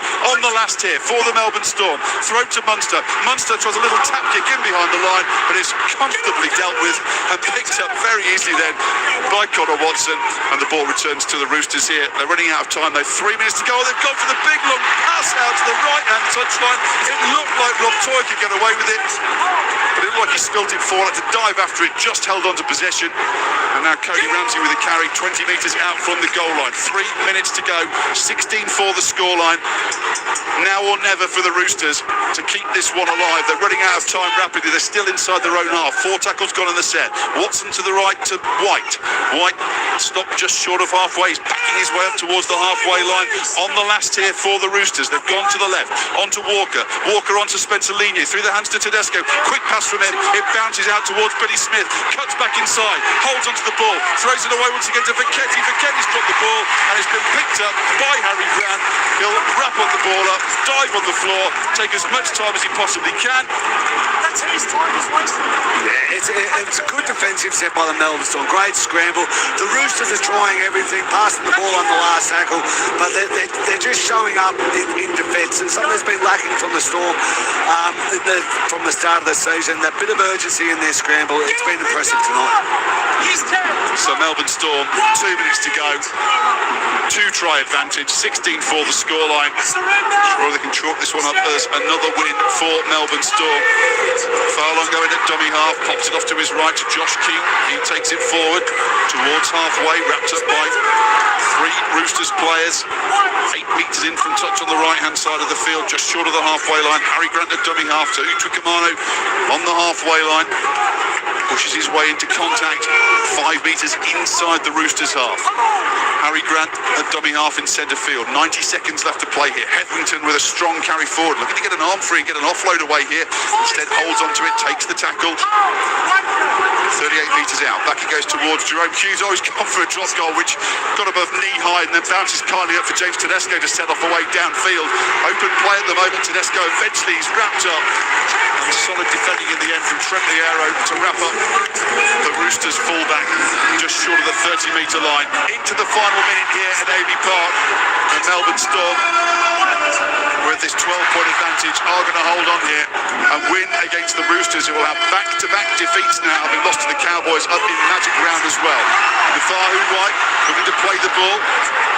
Connor Watson from dummy half, pops the ball away to the right. Tedesco finds half a gap, almost gets through, almost offloaded to Victor Radley, but advances free towards Farlongo. He's got free, he's kicked over the top, he's waiting for a favourable bounce, he's kicking on the floor, he's being chased down by Walker.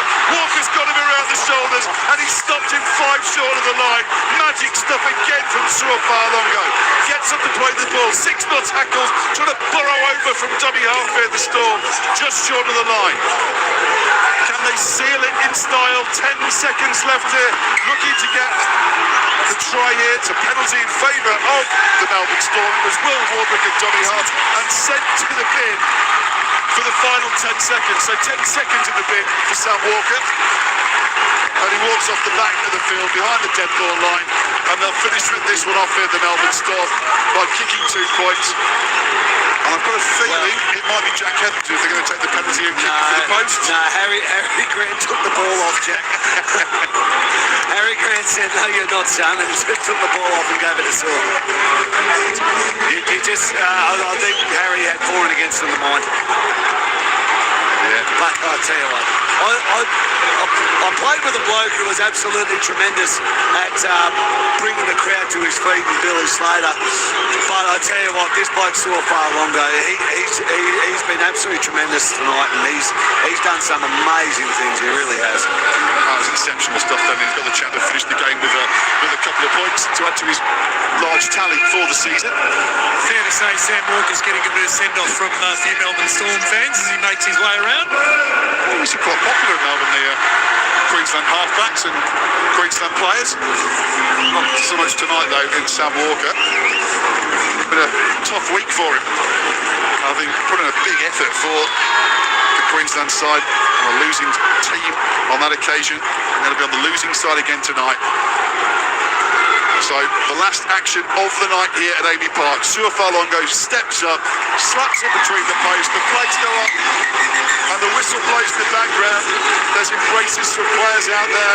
Nice to see the 2 number 1s embracing. Excitement machines from both sides.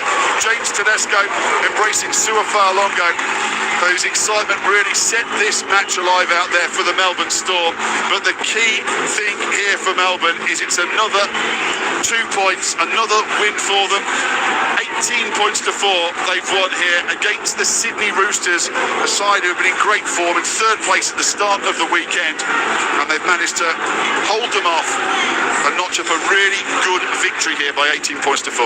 Yeah, look, it was, and look, a lot's got to be said. The Melbourne Storm definitely were clinical, in the first half, but they were in the second half on the back of some individual efforts, especially by Suafalonga and Moses Leo. But the one thing that Craig Bellamy is going to come out of it is that 4 next to the Roosters logo on the scoreboard. Melbourne Storm defence has been poor all year, but they did a great job tonight defending their line and keeping them out. Look, the Roosters had their opportunities, but they didn't really give themselves a chance with the amount of errors they made, and they were simple drops or simple pressure passes into the line. So there was some missed opportunities for the Roosters, but look, I have to say Melbourne Storm deserved this win out of the pressure that they put in that first half. Well, look, I've been coming out here and watching a few of the matches this season and doing some practice calls, and I know the game out here on Anzac Day, the Storm defence on that occasion against South Sydney was nowhere like the defensive effort that they managed to put on tonight against the Sydney Roosters. It was a much, much better performance. Let's cross down to Ian Cohen with some reaction from the Roosters. Yeah, Connor Watson has been kind enough to join us. Obviously, the match had a little bit of intensity in there as well, didn't it? Yeah, it did. We, disappointing, we just, at the start of the game, too many errors, too much ill-discipline. Storm are a good side, they haven't had the best start to the year, but the last couple of weeks have been really good, and we just gave them too much footy, and they made us pay for it. So that start, even after coming off the break and everything else like that, it just was too slow for the Roosters. Nah, we were still in a good spot, I think the score was 6-4 or maybe 10-4 at half-time. And in today's game, 6 points is nothing. We just didn't start the sort of half well enough there. Again, sort of ill-discipline and errors of not making a count, and we just gave the Storm too much possession, and in the end they come away with the win. You were right in it up until the end though, but then there was a couple of breaks that were hugely substantial. Obviously, Suafalonga was magnificent. Moses Leo as well. They were just hard to pin back. Well, I think just our reactions to our errors and stuff was poor. So when you got guys like the ones you just mentioned who are electric, if you give them a chance, you don't dive on the ball, then they will just take it to the races. So we need to be better there. Just we need to be hungrier. It's no excuse for us. Appreciate your time. All good, thanks. Good stuff, Cozy. Good man, Connor Watson, part of the ABC commentary team as well. He was with us all last Sunday afternoon and always speaks really well. A couple of really obvious things to look at here. Completion rates, 91% for the Melbourne Storm, 42 of 46, 24 of 39 for the Roosters, 61%. That's a huge difference. Well, 42 completed sets to 24. That's the football game right there. When they're nearly when they give this side almost half as much as football, twice as much football as you had, you're just putting yourself under so much pressure. You're not giving your team a chance. Where Kozer is down onto the field at the moment, there's a few people after the same players, which is not surprising, to be honest, for Suafalonga. He's going to be a very in-demand man. Elsewhere, tackle breaks 44 to 21, and obviously in favour of the Storm there. So they were definitely better in those sorts of areas. 14 offloads to 7, and in terms of a couple of the errors, there were definitely a lot more errors from the Roosters in that first half. 18 to 9 in the first half. Yeah, but a key one was missed tackles. 44 to 21. Huge difference. It's just the amount of pressure and the fatigue that Melbourne Storm put, but as what Connor Watson said, they didn't defend their errors well enough, and that's what.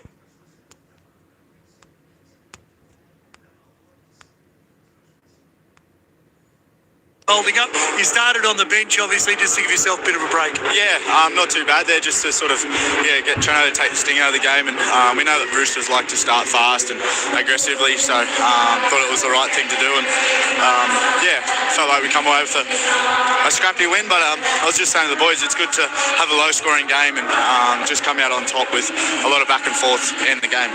Well, the Roosters certainly they were aggressive, but they couldn't seem to hold on to it early on and allowed Storm plenty of opportunity. You didn't quite capitalise on it though. No, we didn't, but we sort of had to stay paid.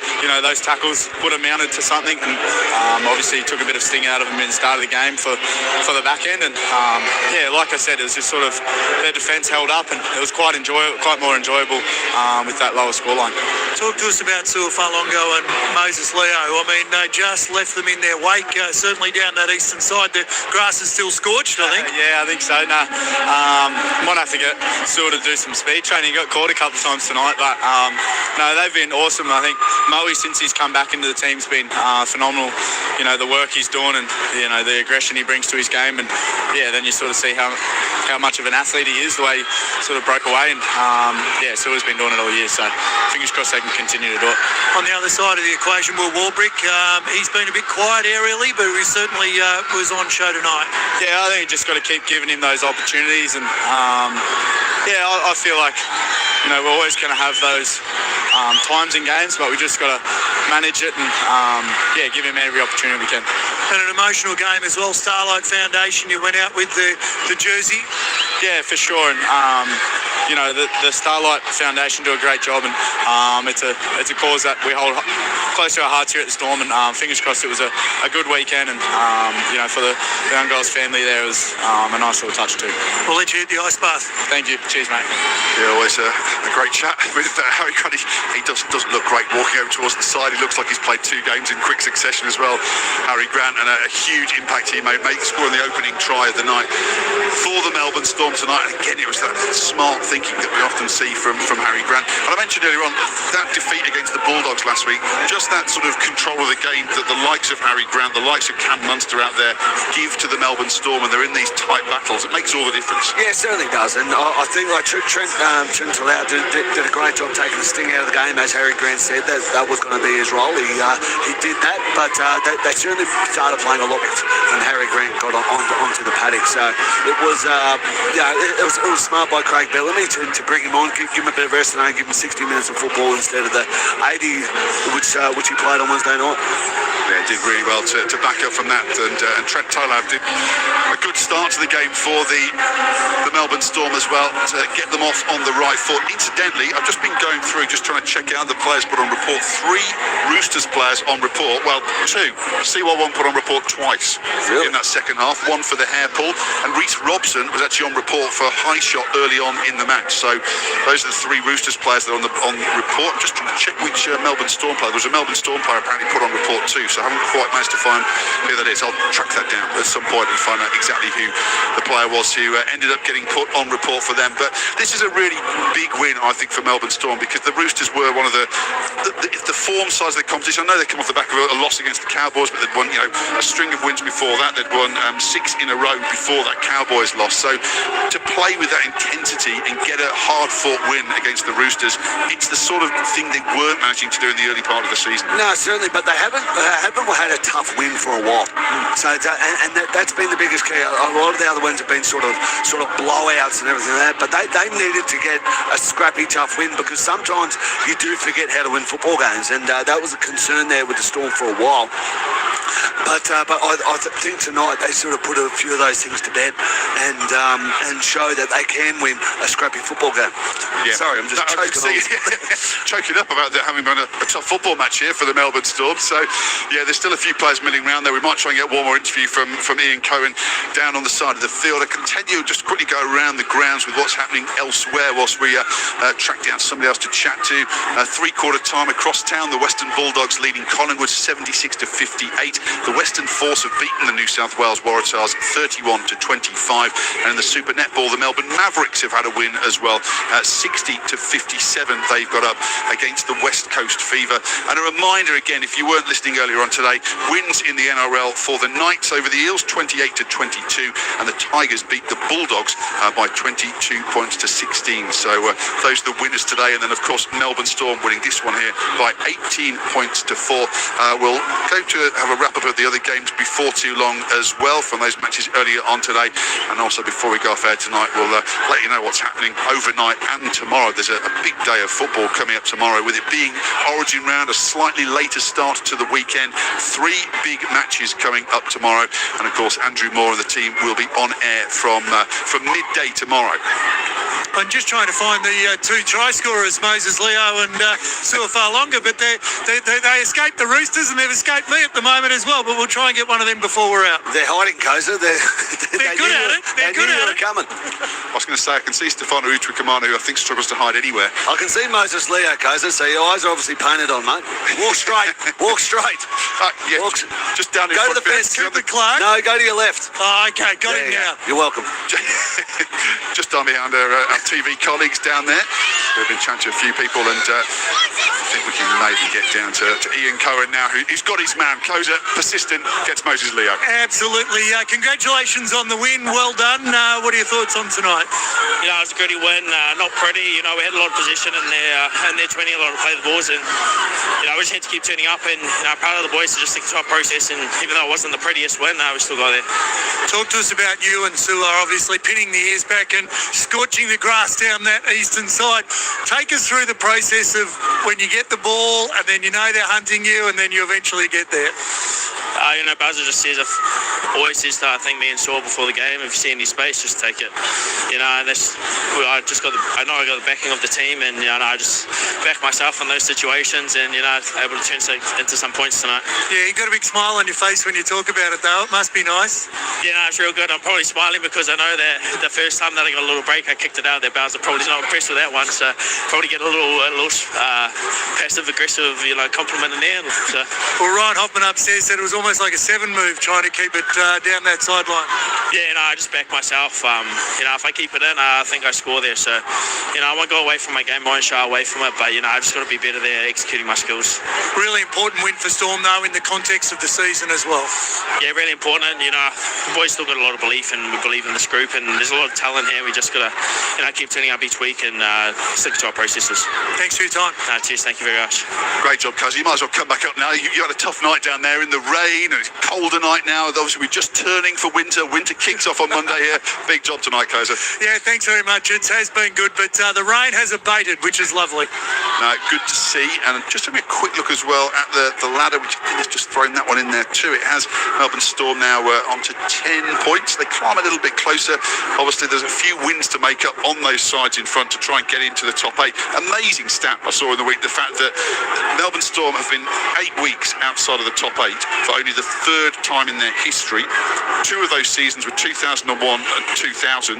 The other one was 2010 in the back of the salary cap stuff, where they obviously were massive points deduction, so words in there. So they've never been outside the top 8 for this long in the Craig Bellamy era. So they've got a bit of ground to make up before they can get themselves in the top 8. But do you think, Hoffy, is a realistic goal for this Storm to make it into the top 8 and play finals? Look, it is. All they've got to do is just keep winning. Look, I'm looking at the next 3 games. They've got Newcastle at home, then the bye, then they've got the Canberra Raiders at home, and then Manly away. They're 3 winnable games. Like, Newcastle playing very well at home, but it'd be interesting to see how they travel. Canberra Raiders and the Storm are always a very good clash. Look, Manly are a different team than what they've been the past couple of years, so that will be a tough one also. But look, all those games are 50-50. All those games, they give themselves a red hot chance. For the Storm, they just need to keep winning. I know it's a captain obvious thing to say, but if they keep winning, they're giving themselves an opportunity. And a show tonight, play a scrappy game. They definitely weren't at their best coming off the back of Origin. A lot of their players come off the back of the Origin, but they won a scrappy football game against a quality side in the Roosters. Yep, absolutely. So they end up winning here by 18 points to 4. And Ryan Hoffman, I'm going to have to come to you very shortly. Are you ready to go for your 3-2-1 in the ABC Player of the Year? What else should we go to the other games first to get a little wrap-up of what's happened there? Well, it's up to you, because I'm ready to go. If you're ready to go, let's get your 3-2-1 now. 3 points with daylight in the 2 points is still far longer. He was absolutely tremendous. I thought Moses Leo did a very good job as well. Not just in attack, but defensively taking the high balls. He was very strong. He had a big night up against Cody Ramsey, but he did very well. And one point I'm going to give to James Tedesco. He kept trying all the way to the end. He helped set up the Roosters' first try, so I thought he was very good for the Roosters tonight as well. Yeah, fantastic. Good job, Hoffy. So Su'Afa'alongo for the 3 points, Moses Leo 2 points, and James Tedesco 1 point in the ABC Player of the Year award. 18-4 then for the Melbourne Storm, beating the Sydney Roosters here. 3 tries to 1. Tries to Harry Grant, Will Warbrick and Moses Leo. Billy Smith scoring the sole try for the Roosters. There was 1 from 3 with conversions for Su'Afa'alongo, but he did kick 2 penalty goals. And as I say, there were 4 players put on report. Jack Hetherington for the Melbourne Storm was placed on report, as was Reece Robson in the 2nd minute for a high shot for the Sydney Roosters. Siwa Wong was placed on report twice in the second half. Once, we think he was placed on report for a hair pull as well. So there might be a bit more action for him coming up at the judiciary later on in the week. Now, there was plenty of action earlier on today too. Starting off in Newcastle, where the Newcastle Knights took on the Parramatta Eels, and it was watched for ABC Sport by Dean Hallertau and Glenn Lauder. Yeah, thanks, Ned. It was a really entertaining clash, albeit a little scrappy in the second half where errors started to take their toll. But Newcastle, 4 wins in a row, the 28 points to 22 win over Parramatta.